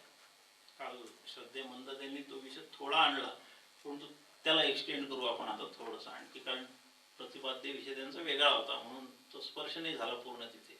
त्याला एक्सटेंड करू. सत म्हणजे असणेपणा, अस्तित्व. आपले अनुभव बघा रोजचे. अस्तित्व शब्दाचा अर्थ वेगळा आहे, असणेपणाचाही वेगळा आहे. तोही फरक बघू. वेगळा हे बारीक बारीक फरक आपल्याला लक्षात आले म्हणजे थोडंसं स्पष्ट आकलन होतं. आपल्याला जो असणेपणाचा अनुभव आहे ना, बघा तुम्ही अगदी, कारण वेदांत आपल्या अनुभवाचं बोलते, हा सिद्धांत आपण पहिल्यांदा बघितला. तो सगळा असणेपणा जो आहे ना तो फार क्षणभंगूर आहे. हा आपला अनुभव आहे ना सगळ्यांचा अनुभव. आता जे आहे ते कालांतरानं नाही मध्ये गेलेलं आहे ना. इथे आत्ता काही जमिनी होती हो, आता इथे खूप घरं झालेली आहेत. म्हणजे तो जमिनीचा पठाराचा भाग संपला आणि तिथे वस्ती तयार झालेली आहे. पठाराचा आहेपणा गेला आणि तिथे वस्तीचा आहेपणा आलेला आहे. त्याचा आहेपणा नाहीपणामध्ये गेले. जगातली सगळ्या गोष्टी ज्या आहे म्हणून आपल्याला जाणवतात त्या नाही नाही मध्ये चाललेल्या आहेत. क्षणभंगूर म्हटलं याचसाठी त्याला. आपलंच उदाहरण नाही आपल्या देहाचं. काही एक आता जे आपण सगळे इथे 55+, 50+ किंवा 60+ मधले आहोत सर्व. आपलेच फोटो पाहा लहानपणचे. ते चेहऱ्यावरच ते जे काही तेज असेल ते आता नाही. तो आहेपणा नाहीपणात गेला. आपले चेहरे आपल्याला आता पावत नाही अशी पोझिशन झाली. हे आपलंच उदाहरण घेऊ म्हणजे बाकीचे उदाहरणं घ्यायची गरजच नाही. आज मी इथे एखादं झाड लावतो, उद्या ते काही मला फळ देऊन संपून जाते. नाहीपणात गेलं. असं सगळं नाहीपणात चाललेलं आहे. हो, असं सत आहे का ते? नाही. लक्षात ठेवायचं. म्हणून हा आपण, पण एक लक्षात ठेवायचं की या आहेपणात आनंद आहे. खरा आनंद फक्त आहेपणाच्या वृत्तीमध्ये आनंद आहे. फक्त काल सध्या मंदातीने सांगितलं आहे ही गोष्ट मला खूप आनंद देणार. माझं घर आहे, हा माझा आनंदाचा विषय आहे की नाही. माझं स्वास्थ्य चांगलं आहे, हा आनंदाचा विषय आहे. माझे मुलं बाळ चांगले आहेत, हे सगळे माझे आनंदाचे विषय आहेत. आहेपणात आनंद आहे. पण हा नाहीपणात जाणारा आहे ना, म्हणून या आहेपणाला जे विचारवंत आहेत त्यांनी जे नाव दिलं ते सत दिलं नाही, ते अस्तित्व असं दिलेलं आहे. त्याला अस्तित्व म्हणतात. म्हणून अस्तित्व शब्दाचा अर्थ ज्याचा आहेपणा कालांतराने नाहीपणात जातो त्याला अस्तित्व म्हणतात. ते अस्तित्व. ते अस्तित्व. फक्त अस्तित्व शब्द आपण वापरतो, आता तो अस्तित्वात नाही म्हणतो ना आपण. दुःखाचे उद्गार असू द्या, पण तो आहे याचा मला आनंद झालेला होता, तो आता नाही, हे दुःख आहे. संयोग वियोगाचं ते आपण उदाहरण देतो. अस्तित्व शब्द लक्षात ठेवा की ज्याचा आहेपणा नाहीपणात जमा झालेला ते अस्तित्व. मग आता अशी गोष्ट आहे का की ज्याचा आहेपणा कधीच संपत नाही, नाहीपणा होतच, नाहीपणात जातच नाही ते? हो, तशी गोष्ट आहे निश्चित. आणि त्याला सत असं म्हणतात, ज्याच्या अस्तित्वाला नसणेपणात जमा कधीच केल्याचं कोणी साक्षी नाहीये. आपण थोडी शास्त्रीय भाषा वापरू. ज्याच्या आहेपणाच्या अस्तित्वाला नाहीपणात ते गेलेलं आहे याचा साक्षी अजूनपर्यंत एकही नाही, ते सत. ते खरं माझ्या आनंदाचा विषय आहे. म्हणून त्याला आनंद म्हणून दिलेला आहे त्यांनी. कारण काय, तो झाल्यानंतर नाहीपणा होतच नाही, कधी कधी जमाच होत नाही. माझा जो अज्ञान भ्रम जे म्हणतो नाही की त्याचं जे आनंद आहे ना, ते मी आनंद याच्यात शोधतोय. जे सगळं नाहीपणात चाललं ना त्यात शोधतोय मी आनंद. म्हणून मला दुःख होते संसारामध्ये. संसारातल्या सगळ्याच गोष्टी नाही होणार आहेत. आपल्या समोर आपले किती नातेवाईक जातात हो, अगदी नाही का, आपण पाहतो ना त्यांना. माणसाचे देह जातात, माणसाची धन दौलत आहे ना ती सुद्धा आपण पूर्ण, जो एकेकाळी खूप मोठा श्रीमंत होता तो आता खूप अगदी गरीब झाल्याचं उदाहरण आपल्या डोळ्यासमोर आहे. उलटही पण आहे, जे गरीब आहे ते श्रीमंत झाले, जे श्रीमंत आहे ते गरीब झाले. आणि म्हणून त्यांनी सांगितलं याचा विचार करा. यह नाही यह नाही यह नाही होई, ताके परे अगम है सोई. कवळं तत्वज्ञान सांगून दिलं. ताके परे, यह नाही, हे नाही आहे बरं का, हे तुम्ही जे पाहून राहिले दृश्य सृष्टी, यह नाही यह नाही यह नाही होई, हे झालेलंच नाही आहे. ताके परे, याच्या पलीकडे अगम आहे सोई. अगम्य असं जे एक वस्तू, ज्याला ब्रह्मवस्तू म्हणतात, ते तुलसीदासांचं हे आहे. खूप सुंदर तत्वज्ञान त्यांनी आपल्या समोर आणलं. हे आपण सत शब्द पाहून राहिलो आहे. ज्याच्या अस्तित्वाचा कधीच लय झालेला नाही. थोडीशी दुसरी भाषा बोलू आपण, अस्तित्वाचा कधीच लय झालेला नाही, ते सत असं आहे. आता सत बघितलं आपण, आणि असणेपणात आनंद आहे हे बघितलं. तो आनंद तिथला असल्यामुळे तो कधी त्याचा नसणेपणा नसणार, म्हणून तो शाश्वत आनंद आहे. तेषाम सुखम शाश्वतम नेतरेषाम. म्हणूनच ऋषी मुनी त्याच आनंदाची प्राप्ती करून घ्या, इकडचं याच्यात मागे लागू नका. हे झालं सत. चित, मग ते सत म्हणजे नुसतंच आहे का? नाही, मला जाणवते ना आहे पण त्याचा. चित म्हणजे चैतन्य, त्याचा अर्थ ज्ञान असा सुद्धा आहे. ज्या अर्थी सतचं ज्ञान झालेलं आहे, सतचा असणेपणा मला जाणवलेला आहे, आणि ह्या सत शिवाय या जगामध्ये ही सृष्टी होण्याच्या अगोदर काहीही नव्हतं, याचाच अर्थ जे सत आहे तेच चित असलं पाहिजे, नाही का?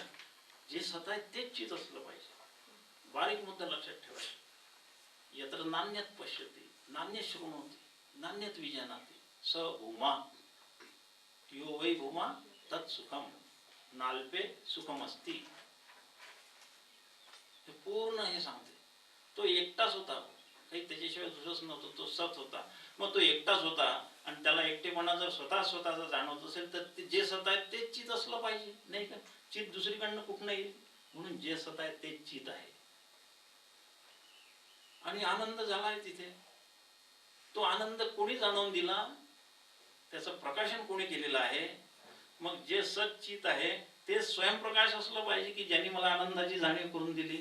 आणि म्हणून सच्चित आनंद रूप हा स्वयंप्रकाश रूप असलेलं हे तत्व, याला ब्रह्म म्हणायचं. हे ब्रह्म आहे, हे स्वयंप्रकाश रूप आहे. याचं स्वयंप्रकाशत्व आपल्याला इथे लक्षात घ्यावं लागेल.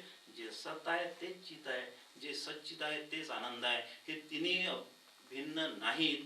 आणि हे आपण यासाठी याला असं नामकरण केलेलं आहे. पुढे जाऊन शास्त्र असं सांगते की आपल्याला कळावं म्हणून आहे ते. कारण आपल्याला काय कळतं, याच्या सगळे विरुद्धच आपल्याला इथे प्रपंचात अनुभव आहे.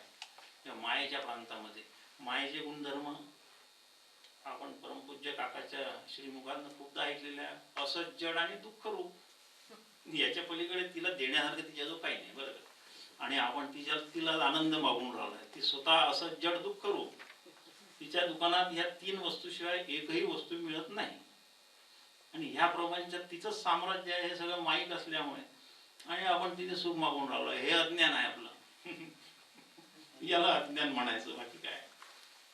ती असंच जड आणि दुःखरूप आहे हे आपल्या अनुभवाची विषय असल्यामुळे तो परमात्मा तसा नाही म्हणून असतच्या विरुद्ध तो सत आहे. जड आहे माया म्हणून तो चित आहे, तो चैतन्य रूप आहे. ती दुःख रूप आहे म्हणून तो आनंद रूप आहे. हे समजण्याची प्रक्रिया तुमच्या आमच्यासाठी, जे आपण ज्यांना श्रुती बालक म्हणते, बालक म्हणजे ज्यांना काही कळत नाही ते असे आपण आहोत, प्रापंचिक लोक, त्यांच्यासाठी सच्चिद आनंद रूप आपल्या समोर ठेवलं. त्याचा वेगळेपणा सांगितला आहे. मात्र हे सच्चिद आनंद रूप तत्व हे ब्रह्म आहे. हे ब्रह्म आपण आता शब्द समजून घेतो, हा नीट लक्षात ठेवूया, कारण पुढे याची गल्लत कुठे करायची नाही. यद्यत सुखम भवे तत्तत ब्रह्मैव प्रतिबिंबनात. जिथे जिथे मला व्यवहारातला आनंद सुद्धा जो होईल, काल थोडा विषय आला होता, तो विषयानंद रूपाने होतो, तेच होते हो, ते झिरपत येते माझ्याकडे. ते एक स्रोतच नाही आहे आनंदाचा दुसऱ्या जगामध्ये, पण ते येते मला मायेच्या पडद्यातून, अविद्येच्या पडद्यातून. माझं प्रारब्ध जसं आहे, माझा देह बनला आहे, त्रिगुण, याच्या सगळ्या माध्यमातून ते माझ्याकडे येते ना, बस. त्यामुळे मला ते कलुषित झाल्यासारखं वाटते, त्याचं शुद्ध पण हरवलेलं असते, अशुद्ध अनुभूती येतात आनंदाच्या. म्हणून मी रमत नाही तिथे. मी न रमण्याचा, प्रपंचात रमला असं एकही व्यक्ती आजपर्यंत जन्मालाच नाही आलेला. जन्माला द्यायचा आहे आणि तिथे रमल्याचे की आत्मक्रीडा, आत्मरत, सगळे वर्णन त्याचीच आहे. बिलकुल आत्म्याच्या आनंदात क्रीडा करून राहिले, आत्म्याच्या आनंदात रत असलेले आहेत. ब्रह्मवस्तूचं आपण हे वर्णन ऐकलं, सच्चित आनंद रूप. ह्याच अप्रमेयत्व समजून घ्यायचं. आता अप्रमेयत्वाकडे वळू आपण. मग आता हे जर असं विलक्षण आहे खरं म्हणजे, आहे की नाही, म्हणून सुरुवातीलाच बघितलं आपण की ही अशी वस्तू जाणून घ्यायसाठी आपल्याला शास्त्रांनी आपल्या समोर ठेवली. जी वस्तू कसल्याच मार्गाने, कुठल्याच साधनांनी जाणता येत नाही ना, ती जाणून घेण्यासाठी खूप साधनं निर्माण करावी लागतात. आपल्या जाणण्याचे जे विषय आहेत ते सगळे विचारात घ्यावे लागतात. आपण कशा कशाने काय काय जाणतो, मग ते त्याच्यासारखं नाही सांगावं लागतं. म्हणून ते सांगत सांगत चाललं नाही. साधनाचाच खूप मोठा एक हे तयार झालेला आहे मार्ग त्याच्यापर्यंत जाण्यासाठी. तिथे गेल्यावर कळते की अरे बापरे, ही वस्तू अशी आहे काय, विनाकारण मी भलत्याच याच्या मागे लागलो होतो. ब्रह्मवस्तूचा प्रमेय तो बघू आपण. अप्रमेय शब्दाचा अर्थ बघितला आपण, म्हणजे कुठल्याच याने त्याची मोजमाप होत नाही, जाणून घेण्यात नाही. आपल्याजवळ जे जाणून घेण्याचे जे सामग्री आहे, हे पंच ज्ञानेंद्रिय, ह्याच्या टप्प्यात कुठेच बसत नाही. ते त्याला कसं शूट करणार, त्याच्या रेंजमध्येच नाही आहे, ते येतच नाही त्याच्या रेंजमध्ये. त्याला मारणार कुठे गोळे. मग ते हिंदीमधली पण अंधेरे में तीर चलावा म्हणतात ना, तसा आपला सुरुवातीचा प्रयत्न असतो बिलकुल परमार्थात. पण तसा नाही ठेवला. तो इतका दयाळू आहे ना परमात्मा. त्यांनी एक संस्था उभी करून दिली ही आपल्यासाठी, सद्गुरू म्हणून. त्याला माहित होतं की आपण अशा ठिकाणी जाऊन बसलो की हे कोणाला कळणारच नाही हे स्थान, म्हणून त्यांनी एक ही संस्था उभी करून दिली. आणि ह्या संस्थेने, ज्याला गुरु सद्गुरू म्हणतात, ही सद्गुरू संस्था आपल्याला त्याचं न कळण्याचं जे कारण आहे तेही सांगतं, आणि कळण्यासाठी कुठून कोणत्या रस्त्याने जायचं आहे तेही सांगतं. ही सद्गुरू. म्हणून सद्गुरूला जगामध्ये सगळ्यात जास्त हे आहे, आई वडिलांपेक्षा सद्गुरू वरच्या मानले गेलेले. का? कारण ते आपल्याला जन्म मरणापासून मुक्ती देतात. आई वडील जन्माला घालतात, हा एक पायरी थोडासा दोष आहे त्यातला. आई वडिलांनी जन्माला घालून संसार दुःखामध्ये आपल्याला आणलं, असा शास्त्रीय अर्थ सांगतो बरं काय. म्हणून उद्यापासून कोणी आई वडिलांना दोष नाही द्यायचे आपण. त्यांनी आपल्याला जन्माला आणून संसार दुःखात आणलं आणि यांनी ते जाणून आपल्याला त्याच्यातून बाहेर काढलं. म्हणून सद्गुरू एक हे केलेलं आहे. मातृदेवो भव पितृदेवो भव हा जरी श्रुतीचा आदेश आहे, आचार्य देवो भव लगेच आलेला आहे. अतिथी देवो भव, स्वाध्यायन्मा प्रमदितव्यम वगैरे वगैरे, हे आपल्याला आचरणाचे नियम जे घालून दिलेले आहेत तैत्तिरीय उपनिषदामध्ये, ते हे सांगतो. सद्गुरू याच्यासाठी हे आहे. त्या संस्थेने त्याच्याकडे जाणं आपलं सोपं झालेलं आहे. अन्यथा जाणं अजिबात शक्य नाही बरं का. अजिबात शक्य नाही, असं ते अप्रमेयत्व आहे. आता अप्रमेयत्वासाठी दुसरा आणखी एक मुद्दा समजून घेण्यासाठी, बरं का, हा क्लिष्ट भाग आहे. हे मी अगदी सुरुवातीला सांगितलं की आपल्याला अशी वस्तू समजून घेण्याची आहे की ज्या वस्तूबद्दलचं आपल्याकडे ओळखीचं एकही सामग्री नाही आपल्याला उपलब्ध. म्हणून थोडा वैचारिक दृष्टीने सुद्धा क्लिष्ट झाले, आपण समजून हेच घ्यावं लागणार आहे. त्यामुळे पंचदशी ग्रंथ असाच आहे. शेवटी आपण वाचण्यामध्ये आपल्या लक्षात आलं असेल की 5-7 पानं वाचल्यानंतर थोड्या काकांच्या भाषेत झिंझिण्या सुरू होऊन जातात. तर त्याचं कारण ते आहे, ते अंधारामध्ये आपण कितीदा मारायचं काही दिसत नाही, असं मुद्दा लक्षात घेऊया. जगामध्ये आपल्याला जे जे अनुभवाला येतं त्या सगळ्यांना शास्त्रीय भाषेमध्ये इदम म्हणतात, बरं का. इदम शब्द लक्षात ठेवायचा, तो इदम इदम नाही. आणि इदम म्हणजे काय, ज्या गोष्टीचा मी हे हा ही, काल झालाय थोडा विषय, हा ही हे म्हणून निर्देश करू शकतो, तो ती ते म्हणून निर्देश करू शकतो, ज्या ज्या गोष्टीला मी हा म्हणून सांगू शकतो ते सगळं इदम. हा पहिला मुद्दा. जे जे इदम ते सगळं मिथ्या, दुसरा मुद्दा लक्षात ठेवा. जे जे इदम, मग हा देह, हा, आणि हा मिथ्या का, हो मिथ्याच. आपण बाकीच्यांचे देह पोचून येतो की नाही, तो जर सत्य असता तर नेलं असतं का तिकडे, नाही नेलं असतं. एवढं डोळ्यासमोर खूप चालते तांडव या मायेचं, आपण खरोखर किती कुठल्या भ्रमामध्ये आहे आपण कळतच नाही. खरं कितीदा गेलो असेल राम बोलो बाई राम बरोबर तिकडे, तरी मला हे वाटत नाही की माझा देह मिथ्या. या अज्ञानाची काय महती, असं मुद्दा लक्षात ठेवूया की इदम इदम म्हणून जे जे हा ही हे नाही जेवढं निर्दिष्ट होते, हे माझं मन, हे माझी बुद्धी, माहित नाही माझं मन कसं तिथे हे करून गेलं मी, असं त्यांना बोलायला नको होतं. हे जे वाक्य जे आहे ना, ते मन माझ्यासाठी इदम झालेलं आहे. आणि खरोखर ते मिथ्या आहे, ते जडच आहे. मन जड आहे, मनबुद्धी हे सगळे जडवर्ग आहे. का जडवर्ग आहे, यांचे आई वडील जड आहे. समजून सांगण्यासाठी मुद्दाम थोडस आपण विनोदाने, मनाचे आई वडीलच जड आहे. हो, पंचमहाभूताच्या सत्वांशापासून ते झालेले आहेत. पंचमहाभूतच जड आहे, मग आई वडीलच जड आहे, तर ते पोरग जड होईल नाही तर काय. नाही कळत त्याला, नाही कळत त्याला. असा जड वर्ग आहे, इदम इदम नाही. ह्या इदमचं वर्णन करण्यासाठी 6 गोष्टी शास्त्राने सांगितल्या.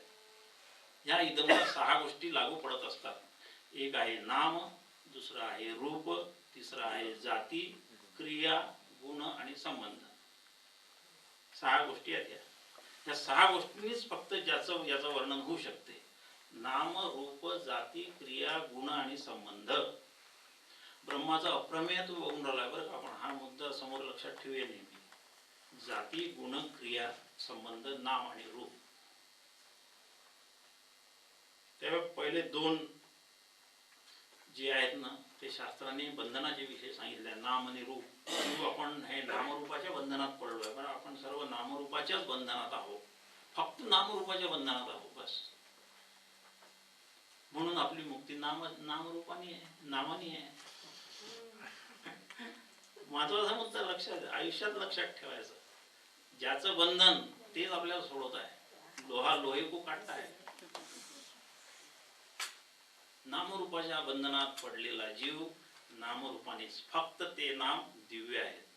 दिव्य सहस्रनाम स्तोत्र ते दिव्य आहे, ते माईक नाम साधे नाही. म्हणून त्या सहस्रनाम अत्यंत काय म्हणतात त्याला, तेजस्वी आणि खूप ताबडतोब फल देणारा असेल तर विष्णू सहस्रनाम आहे. हे दिव्य नाम आहेत भगवंताची. त्या नामानेच मुक्ती आहे, नुसत्याच त्या नाम गेले नाही. त्याचं स्मरण करणे, यस्य स्मरण मात्रेनं जन्म संसार बंधनात विमुच्यते. नाम आणि रूप. इदम इदम मध्ये ह्या गोष्टी असतात. नाम, रूप, जाती, गुण, क्रिया, संबंध. पाहू जरा ह्या इदम मध्ये जी विविधता आहे त्याच्यात कुठून तरी आपल्याला ओळखण्यासाठी एक नाम असते नाही का. आपण खूप किती, आता या हॉल मधलंच घ्या, बाकी जगाचं सोडून द्या. त्या हॉल मध्ये इथे 40-50 लोक जे बसलो, याच्यातून मला जर एखाद्याशी संवाद साधायचा आहे तर मी दूर बसलो आहे, तर मी कसं बोलवायचं त्याला, काहीतरी तर त्याचा निर्देश होईल ना. निर्देश जे होतं ते नाम आहे त्यांचं. मग मी बोलवतो, अहो शामराव इकडे या, रामराव इकडे या, ते नाम. जेव्हा अनेक गोष्टी असतात, त्या अनेक गोष्टीतली एक वस्तू आपल्याला जेव्हा हवी असते किंवा त्या वस्तूशी संबंध प्रस्थापित करायचा, तर त्या वस्तूचं जे काही आपण हे करतो त्याला नाम असं म्हणतात. त्या नामाने ती ओळखली जाते. म्हणून हे आपले इतके नामं झाले. आणि नामही खूप सामान्य असतात, कॉमन असतात. म्हणून मग वडिलांचं नाव आणि मग आडनाव, म्हणून ते असं होतो. शेवटी ती एक विशिष्ट व्यक्ती निर्देशित होती त्यांनी. नाम ज्याला ज्याला आहे त्या सगळ्यांना रूप आहे, हे पक्क लक्षात ठेवायचं. रूपाशिवाय नामाला अस्तित्वच नाही. म्हणून जे जे नाम आहे ते रूप. आंबा शब्द उच्चारल्याबरोबर आपल्या मनामध्ये त्याचं एक हापूस आंब्याचं चित्र तयार झालं की नाही तयार? बघा तुम्ही, काय किंवा नाम शब्द उच्चारल्याबरोबर रूप त्याचं प्रतिबिंबित झालंच पाहिजे की नाही? दोन नाही आहेत, एकच आहे शेवटी. हे बंधन आहे आपलं. याच्यात अडकलो आहे जन्म, कित्येक जन्म झाले माहित नाही. असू द्या, नामरूप. पण नामरूपही हे निर्देश करणारे आहेत. हे झालं आंबा, कैरी, चिंच वगैरे, हे सगळं ठीक आहे. माणसामध्ये काय होऊन राहिलं की खूप नामरूप असल्यानंतरही पण आपल्याला एका विशिष्ट वर्गाला जेव्हा संबोधन करायचं असेल ना, तेव्हा ज्याचा उपयोग केला त्याला जाती म्हणतात. ती जाती आहे, नामरूप जाती. खूप असे एका मैदानामध्ये पशु उभे आहेत. आपण एखादं सांगितलं जा त्यातली गाय घेऊन ये. तिथे गायी आहेत, म्हशी आहेत, बकऱ्या आहेत वगैरे वगैरे. त्यातली मला गायच फक्त आणून घ्यायची आहे. तर मी त्याला काय म्हणेल, जा गाय. तर गाय ही जात आहे. बरोबर त्या आणणाऱ्याला कळते की हे म्हैस नाही, गाय सांगितली म्हणजे म्हैस नाही. म्हणून ती जाती, जातीचा उल्लेख एका समूहाचा आहे तो. त्याला लक्षात आलं, गायी जिथे उभ्या आहे त्यातली तो ती गाय सांगितली ती घेऊन येतो. जाती, नामरूप जाती. गुण तीन आहेत, प्रसिद्ध गुण आहेत, सत्व रज तम. गुण शब्दाचा अर्थ दोरी असावा, लक्षात ठेवायचं बरं का. लक्षात ठेवूया आपण सर्व. गुण शब्दाचा अर्थ दोरी. आणि दोरी बांधते की नाही? दोरीने बांधण्याचाच कार्यक्रम आपण बरेच ठिकाणी राबवतो. म्हणून त्याला बंधन म्हटलं, गुणाचं बंधन. ते गुण बांधतात. 14वा अध्याय भगवद्गीतेचा आपल्याला सगळ्यांना माहितच आहे. ते बांधतात. गुण तीन गुण आहेत. काय झालं? नाम, रूप, जाती, गुण, क्रिया.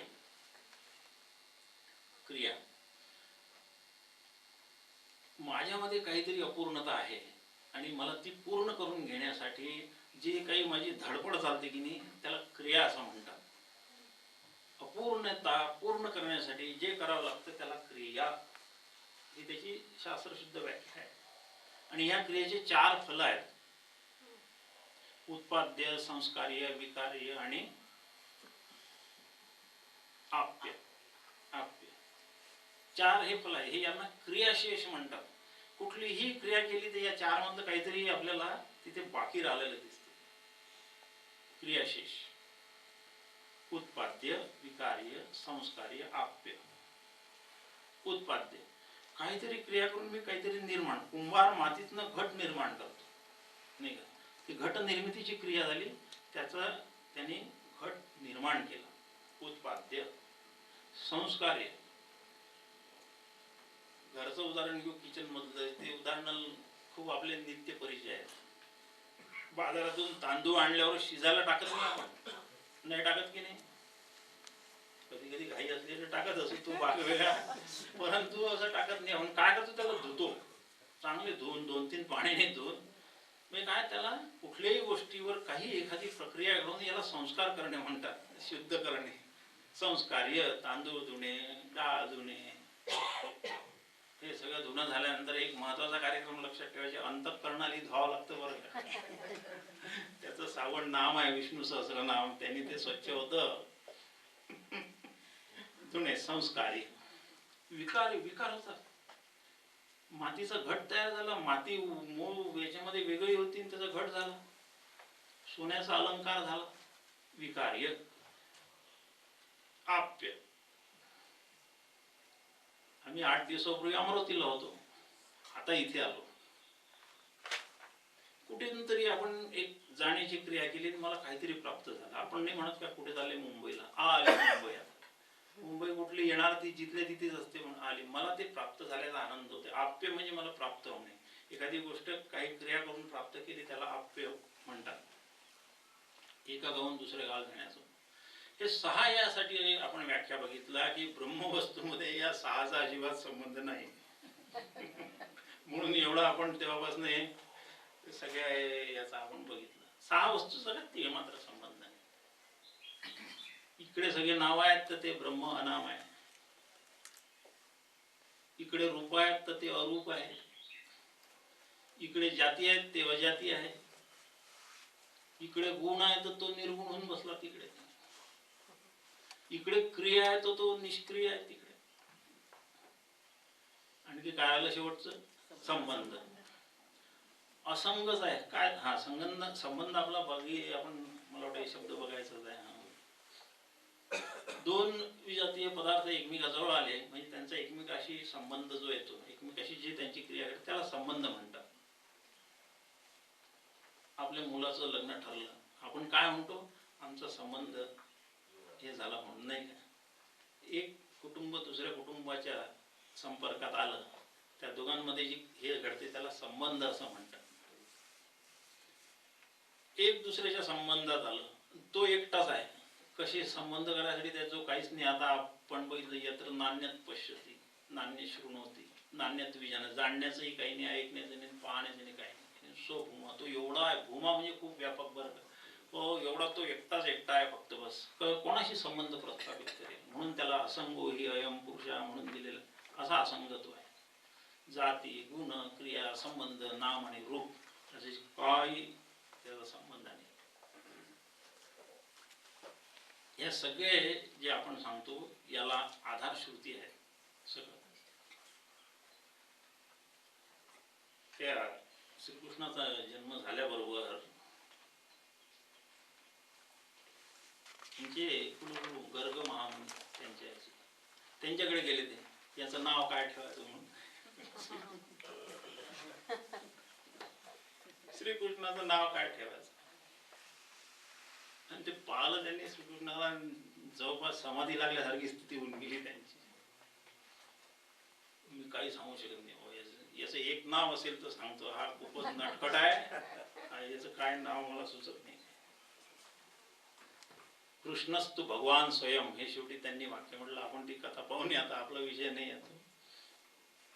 जो या सगळ्या जगाला आकर्षण करून घेतो ना, तेच नाव ठेवा त्याचं. या संपूर्ण विश्वाला आणि याच्या बाहेरही जर काही असेल तर त्या सगळ्यांना जो कृष्ण आकर्षित करून घेतो, हेच नाव याचं ठेवून द्या फक्त, बस. कृष्ण म्हणून ते कृष्णस्तु. आणि हे कृष्ण नाही आहे बरं का, हा पुन्हा भगवान स्वयं. तो स्वतः भगवान आहे. त्याला काय नाव ठेवणार तुम्ही? अनाम. ब्रह्मवस्तू कुठल्याच प्रकारे नावाने निर्देश केल्या जात नाही.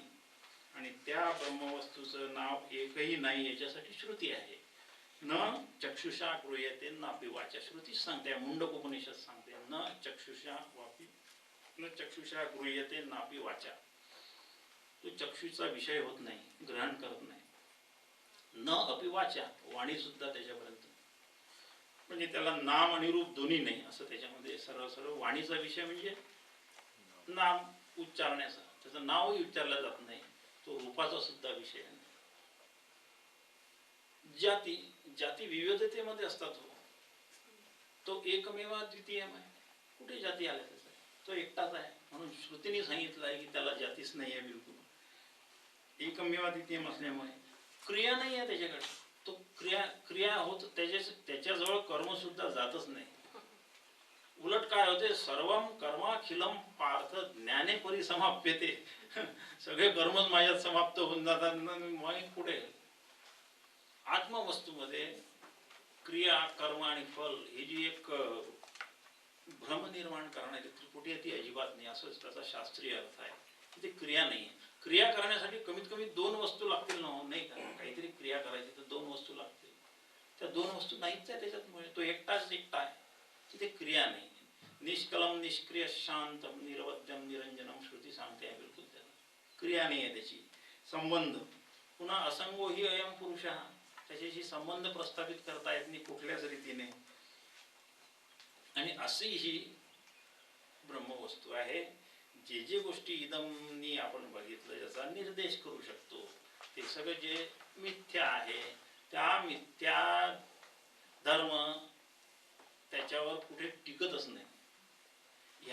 मी जर त्याला जाणून गेलो, याचा अर्थ असा आहे की ह्या धर्मांनी मी जर त्याला जाणून गेलो तर तो होत नाही.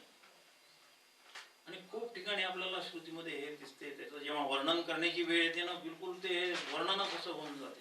न तत्र चक्षुर्गच्छति न मनो न विजानी, काय आम्ही काहीच तिथे जाऊ शकत नाही. यतो वाचो निवर्तन्ते अप्राप्य मनसा, असं वाणी मनासह ज्याच्यापासून वापस येते तो प्राप्त होत नाही. म्हणून अशी एक विलक्षण असलेली ही वस्तू आहे.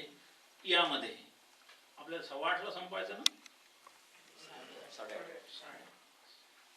यामध्ये आणखी दुसरे आहे. हे आता आपण इथे आपल्या लक्षात आलं असेल की हे साही ज्या गोष्टी ज्याच्यामुळे आपण त्या प्रपंचामध्ये माईक वस्तू नेमकी जाणून घेण्यासाठी या सहाचा वापर करतो, तो वापर करून ब्रह्मवस्तूला अजिबात जाणता येत नाही. मग हट्ट धरायचा नाही की तो देव मला असा दिसेल. आता इथे इतकं सगळे चर्चा केल्यानंतर सांगा तुमचा, दाखवा आम्हाला तुमचा देव कुठे आहे, असे प्रश्न आपल्याला खूप विचारतात लोक. नाही, त्याला इतकं समजून सांगणं अवघडच आहे, पण आपण समजून घ्यायचं की तो माझ्या डोळ्याचा विषय कधी होणार नाही. विनाकारण एवढा महिमेमध्ये बसलेला त्याला रूपात यायचं म्हणजे किती हे आहे, नाही का. अर्जुनाचा हट्टच होता म्हणून तो चतुर्भुजाचा विश्वरूप झाला आणि ते पाहून तोच घाबरला. मग शेवटी इतका घाबरला की वारंवार हातापाया पडून म्हणून राहिला, बाबा ते आवर तुझं ते सगळं, पुन्हा चतुर्भुजेची माया समोर येईल. तेवढी भक्ती पाहिजे आपली, की त्याला रूपात आपल्या डोळ्याचा विषय करता येईल. अर्जुनासारखे आपण सख्य भक्ती करून त्याला प्राप्त करून जर घेऊ तर तो आपल्यासाठी रूपाचाही विषय होऊ शकतो. आहे तो रूपाचा विषय होऊ शकतो. एकच आहे फक्त, एक भक्ती फक्त. या सगळ्या संतांनी म्हटलं मात्र त्याची हे जे व्रत आहे ना चाललेलं, मी कशाशी संबंध ठेवणार नाही, त्याच्यातून त्याला बाद करून टाकलं, खाली आणलाय. रूपरेखा नाही जे आकार, तो आम्ही साकार भक्ती केला. तुकाराम महाराज केवढं भक्तीचं हे वैभव, भक्तीचं वैभव आणि भक्ताचं वैभव दोघांचे. रूपरेखा नाही जे आकार, तो आम्ही साकार भक्ती केला. हेच आपण बघून राहिलं आहे. रूपरेखा नाही जे आकार, हेच आहे. जाती गुणक्रिया संबंधाने त्याच्यापर्यंत आपल्याला अजिबात पोचता येत नाही. आणि म्हणून डोळ्याने पाहण्याचा हट्ट धरायचा नाही. तो काहीतरी कानाने ऐकू येईल, टाळाचे आवाज आले, हे आवाज आले, ते आवाज आले, येतील, येणार नाही असं नाही. या मार्गामध्ये हे पण हे चमत्कार म्हणून त्यात अडकून पडण्याचं कारण नाही. ते एक शुभ लक्षण म्हणून आपण पुढे पुढे जात राहू. वाणीचा विषय नाही, येतो वाचो निवर्तन्ते आहेच आता सांगितलेलं. कशाचाच विषय होत नाही तो. मग कसं अवघडच आहे ना, अवघडच आहे. पण पुन्हा सांगतो की यांनी आपल्याला ते फार सोपं करून सांगितलेलं आहे. आणि हे जर समजा खरोखर कळत नसेल ना, मग तुकाराम महाराजांचा गाथेचा आश्रय घेऊन घ्यायचा. त्याच्यासमोर एक कबूल करा फक्त, बस एकच कबुली करायचं की मला काही समजत नाही आता.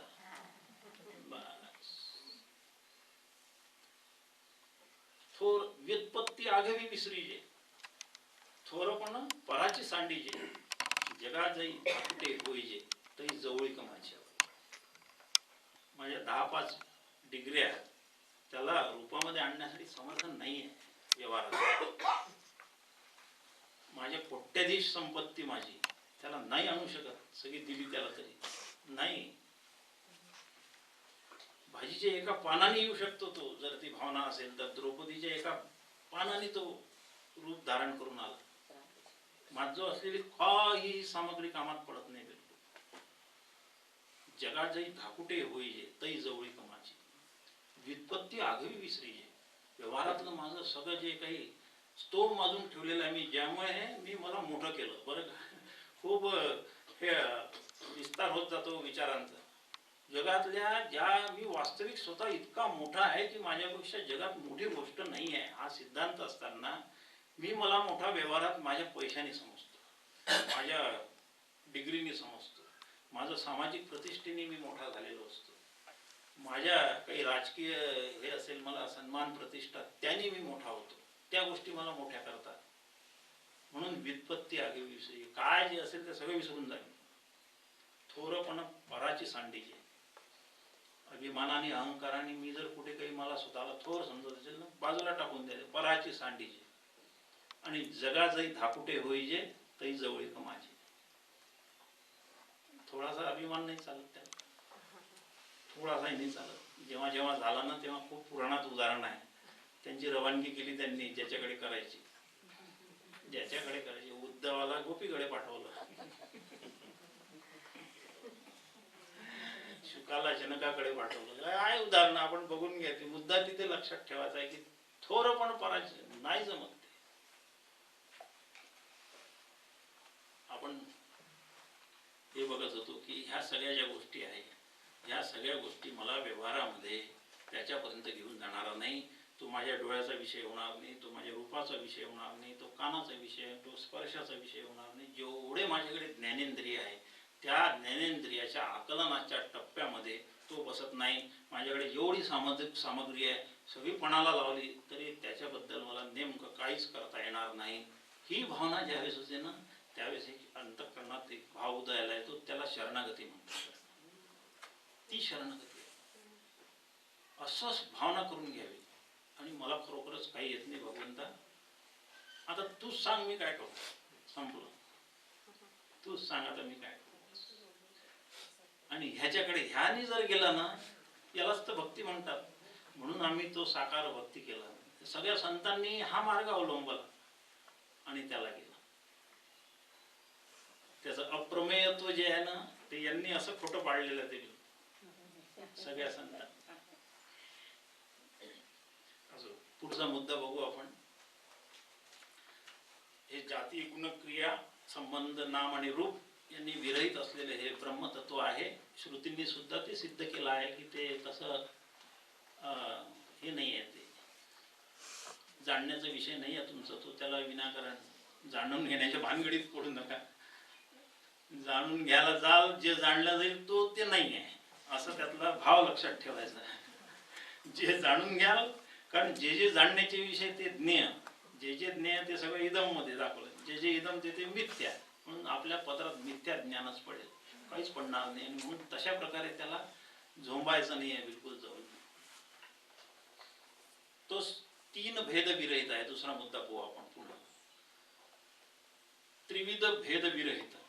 तीन भेद, भेद तीन आहेत आपल्याला जे सृष्टीमध्ये दृष्टीला पडतात ना भेद. स्वगत, सजातीय आणि विजातीय नाव आपण ऐकले असतील ते बरेच. आता पंचदशी वाचन बरेच झाली आहे त्याच्यामुळे हे आपल्या सगळे परिचयाचे शब्द आहेत. स्वगत भेद आपल्याला अनुभवाला येतो, सजातीय भेद येतो आणि विजातीय भेद येतो. हे सगळे भेद आपल्याला जे अनुभवाला येतात त्यातला एकही भेद तिथे नाही. स्वगत भेद कशाला म्हणायचं. स्वगत भेद पण एक झाडाचं उदाहरण घेऊ. एक झाड असतं, त्या झाडाचे जे निरनिराळे अवयव आहेत ना. आता झाड हा शब्द खरं म्हणजे एखाद्या सगळ्या संघाताला म्हणतो आपण, पूर्ण त्याचे पानं फुलं वगैरे. पण ते की नाही खरं एकमेकासारखे काहीच नसते. म्हणजे मूळ जे आहे ना ते खोडासारखं नसते, खोडं पानासारखे नसतात, पानं फुलासारखे नसतात. हे एकमेकासारखे नाही आहे. मग ते झाड जरी एक असलं ना तरी त्यामध्ये भेद आहेत की नाही. ते एक आहे. झाड असा शब्द उच्चारल्यावर एक आहे, पण आता आपल्या डोळ्यासमोर बघा तुम्ही ते भेद आहे. स्वगत भेद, अंतर्गत असलेले भेद. झाडाचा जर विचार केला तर मुळासारखं त्याचं खोड नाही, खोडासारखे त्याची पानं नाही, पानासारख्या फांद्या नाही, फांद्यासारखे फुलं नाही, फुलासारखे फळं नाहीत. फळं खायची असतील आपण कधी पानं खाल्ली का. आपण भेद ते मान्य केलेले आहेत. का मान्य केलेले आहेत. फळं खाताना फळं तोडतो, पानं नाही तोडतो. आपली मान्यता आहे ते आपल्याला दिलेली, मान्यच केलं आहे ते भेद आहेत. हे स्वगत भेद. सजातीय भेद. आता हे एक झाड आहे, हे आंब्याचं झाड आहे, पण एकच जागा फक्त नाही, चिंचेचंही झाड आहे. झाड याच्यातलं आंब्याचं झाड, चिंचेचं झाड, आणखी कशाचे दुसरे जे झाड आहेत ते फुलांची जे झाडं असतात, जे काही झाडं असते ते करवंदाचं झाड, कवठाचं झाड वगैरे वगैरे. म्हणजे स्वगत भेद असल्याबरोबर त्यांच्यामध्ये सजातीय आपल्याच जातीचं म्हणजे झाडच झाड असलेलं त्याच्यामध्ये भेद आहे. आंब्याचं झाड चिंचेचं झाडासारखं नाही, नाही ना. आणि हे आपण मान्य केलेलं आहे. मला जर कोणी सांगितलं आंबा आण, मी चिंच घेऊन येत नाही बाजारातून. व्यवहारात बघा सुद्धा आपण कसं सगळा व्यवहार हा वेदांत ओरिएंटेडच आहे, दुसरं काहीच नाही आहे. त्याचं ओरिएंटेशन तिकडे झालेलं आहे आपलं, आपल्याला कळत नाही आहे फक्त, बस एवढाच मुद्दा आहे. ते कळणंच नाही आहे फक्त, बस हेच त्याला अज्ञान म्हणतात, ते हेच आहे, बाकी काय. भेदांना मान्यता दिलेली आहे आणि मी ते जाणतो. म्हणून आंबा आण म्हटल्यानंतर मी बाजारातून आंबे आणतो, जरी ते सजातीय जरी असले. झाड सजातीच आहे सर्व. आंबा चिंचेसारखा नाही, चिंचा पेरू सारखा नाही वगैरे वगैरे, पेरू सीताफळासारखे नाही. हे सजातीय भेद.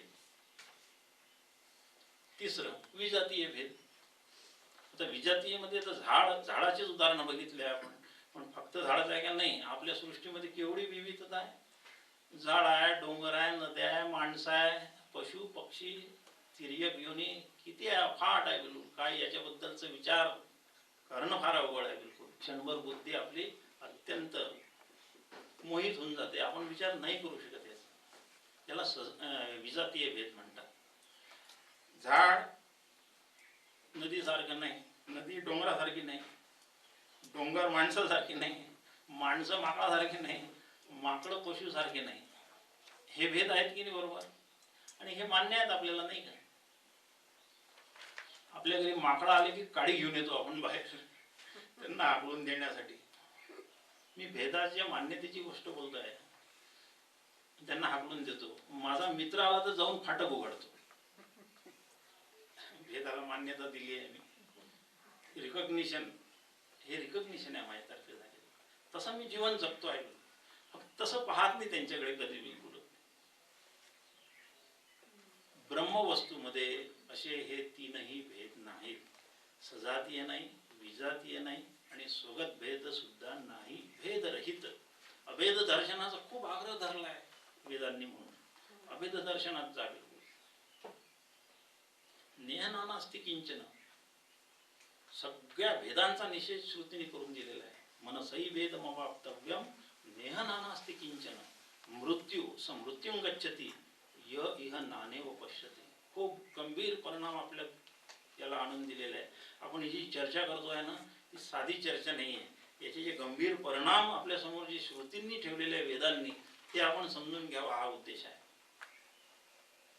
श्रुती सांगते मनसई वेदमवाप्तव्यम, अत्यंत सुसंस्कारित झालेलं सद्गुरूच्या उपदेशांनी आणि शास्त्रांच्या अध्ययनाने, आप्तांच्या वाक्यांनी त्याचे मन ज्यावेळेस सुसंस्कारित शुद्ध होते, अशा शुद्ध मनाने, सूक्ष्म मान्याने त्याला जाणून घेतले जाऊ शकते.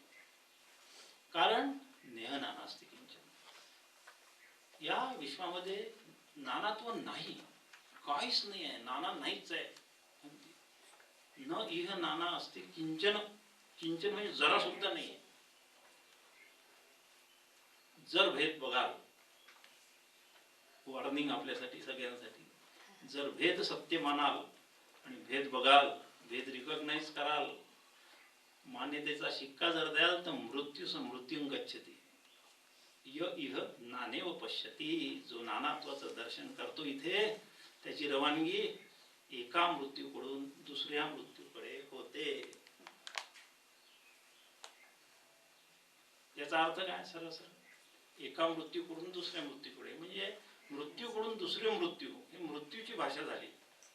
याचा अर्थ आपण सरळ समजून घ्या.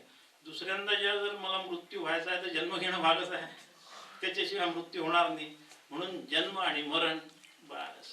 पुनरपि जननम पुनरपि मरणम पुनरपि जननी जठरे शयनम.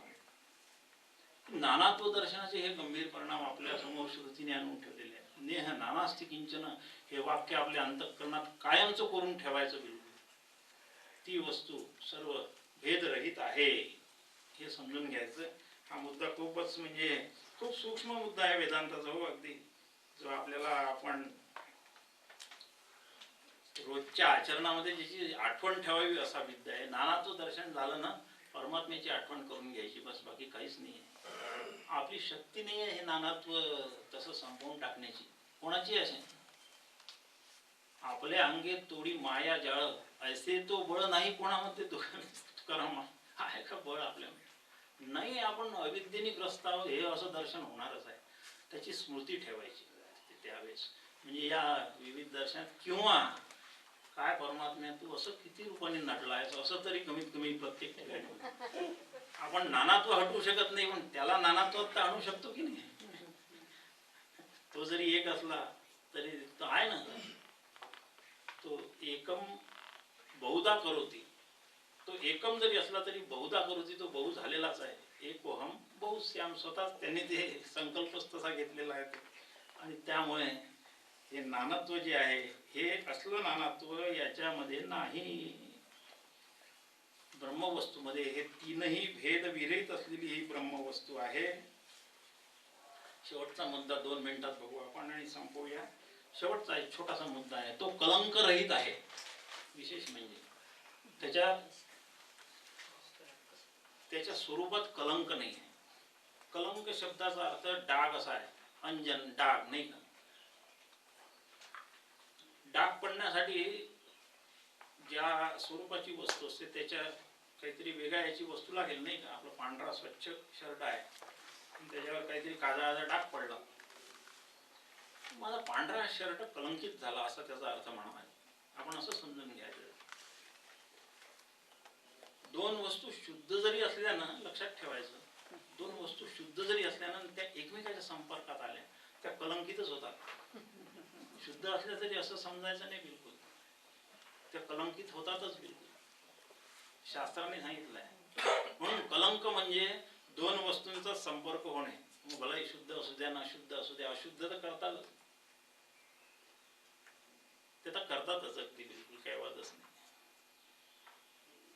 अंजन म्हणजे डाग, म्हणून त्याचं श्रुतीने वर्णन निरंजनम केलेलं आहे. निरंजन आहे तो, निरंजन. त्याच्याजवळ कुठलंच कशाचं त्याच्याशिवाय आहेच नाही काही, कुठला डाग नाही त्याला लागून नाही. तोच तो आपल्या एका याने. आणि अजूनही तसाच आहे. आता सुद्धा हे विविधता जी आपल्याला असं वाटते की याच्यासहित कसा आहे, तो आहे, ही त्यांनी निर्माणच कधी केलेली नाही आहे. याचा डाग त्याला नाही लागू शकत. ही त्याच्यासाठी विजातीय वस्तू नाही आहे किंवा दुसरी सजातीय नाही आहे, नाहीच आहे. शुद्धाचा सुद्धा दोन शुद्ध वस्तू जरी एकमेकासमोर आल्या तरी त्या एकमेकाशी हे केल्या तरी त्या डागा आलेल्या होतातच.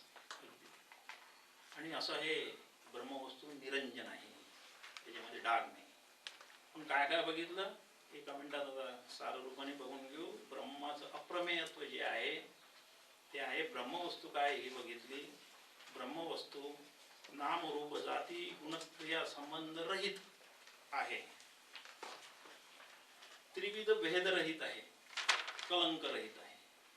आणखी अशा रीतीने पुष्कळ ठिकाणी त्याचं वर्णन होऊ शकते. मुख्य मुद्दे हे अप्रमेयत्व समजून घेण्याच्या दृष्टीने एवढे आहेत ते आपण समजून घेतले. अशी ही ब्रह्मवस्तू आहे, ते मी आहे. थोडा आनंदाचा विषय व्हायला पाहिजे नाही का माझ्यासाठी. मी डाग रहित आहे, कलंक रहित आहे, माझ्यात काहीच भेद नाही, कुठेही भेद नाही. हे नाम रूप जाती गुणक्रिया संबंध फार पलीकडे आहे माझ्या, काही मला स्पर्शच नाही आहे. विनाकारणच ऋषीमुनी त्याच्या मागे लागले काय, तिथे सगळं हे संसार सोडून अरण्यात जाऊन बसले होते. तिथे सुखाची व्यवस्था, सुखा लागे अरण्य अशी अतिशय विलक्षण असलेली ब्रह्मवस्तूचं वर्णन आज आपण बघितलं. पंचदशीचा अभ्यास करण्याच्या अगोदर ह्या सगळ्या गोष्टी आपल्याला लक्षात ठेवायच्या आहे.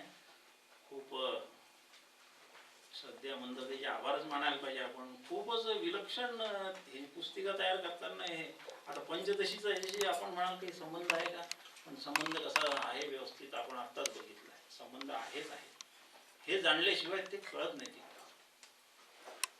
आपल्या जीवनाचं ध्येय काय ते आपण कायम डोळ्यासमोर ठेवायचं, पंचदशीचा अभ्यास करायचा. तो परमात्मा कसा आहे कायम असंच लक्षात ठेवायचं. आणि आता रोज आपल्याला आपण असं करू की काही कायम लक्षात ठेवण्याच्या एक एक मुद्दाच बघू, खरोखर नाही का. नोकरी करताना आपण रोज बरोबर काय कायम लक्षात ठेवायचं ते पाहून तिथे करतो की नाही बरोबर. म्हणजे आपल्याला ती सवय आहे, ती सवय आहे, त्याचा वापर आपण इकडे करूया आणि हा परमार्थ इथे समजून घेण्याचा प्रयत्न करूया. बिलकुल आज आपण इथे थांबूया. माझ्या वाणीला इथे विराम देतो. झालेलं सगळं चिंतन या दोन महात्म्यांच्या चरणाशी अर्पण करूया. आपण सगळं संत मंडळ यांनीच आपल्याला प्रेरणा दिलेली आहे. त्या सगळ्या प्रेरणेने आपण आता पंचदशीचा पुढचा अभ्यास करूया.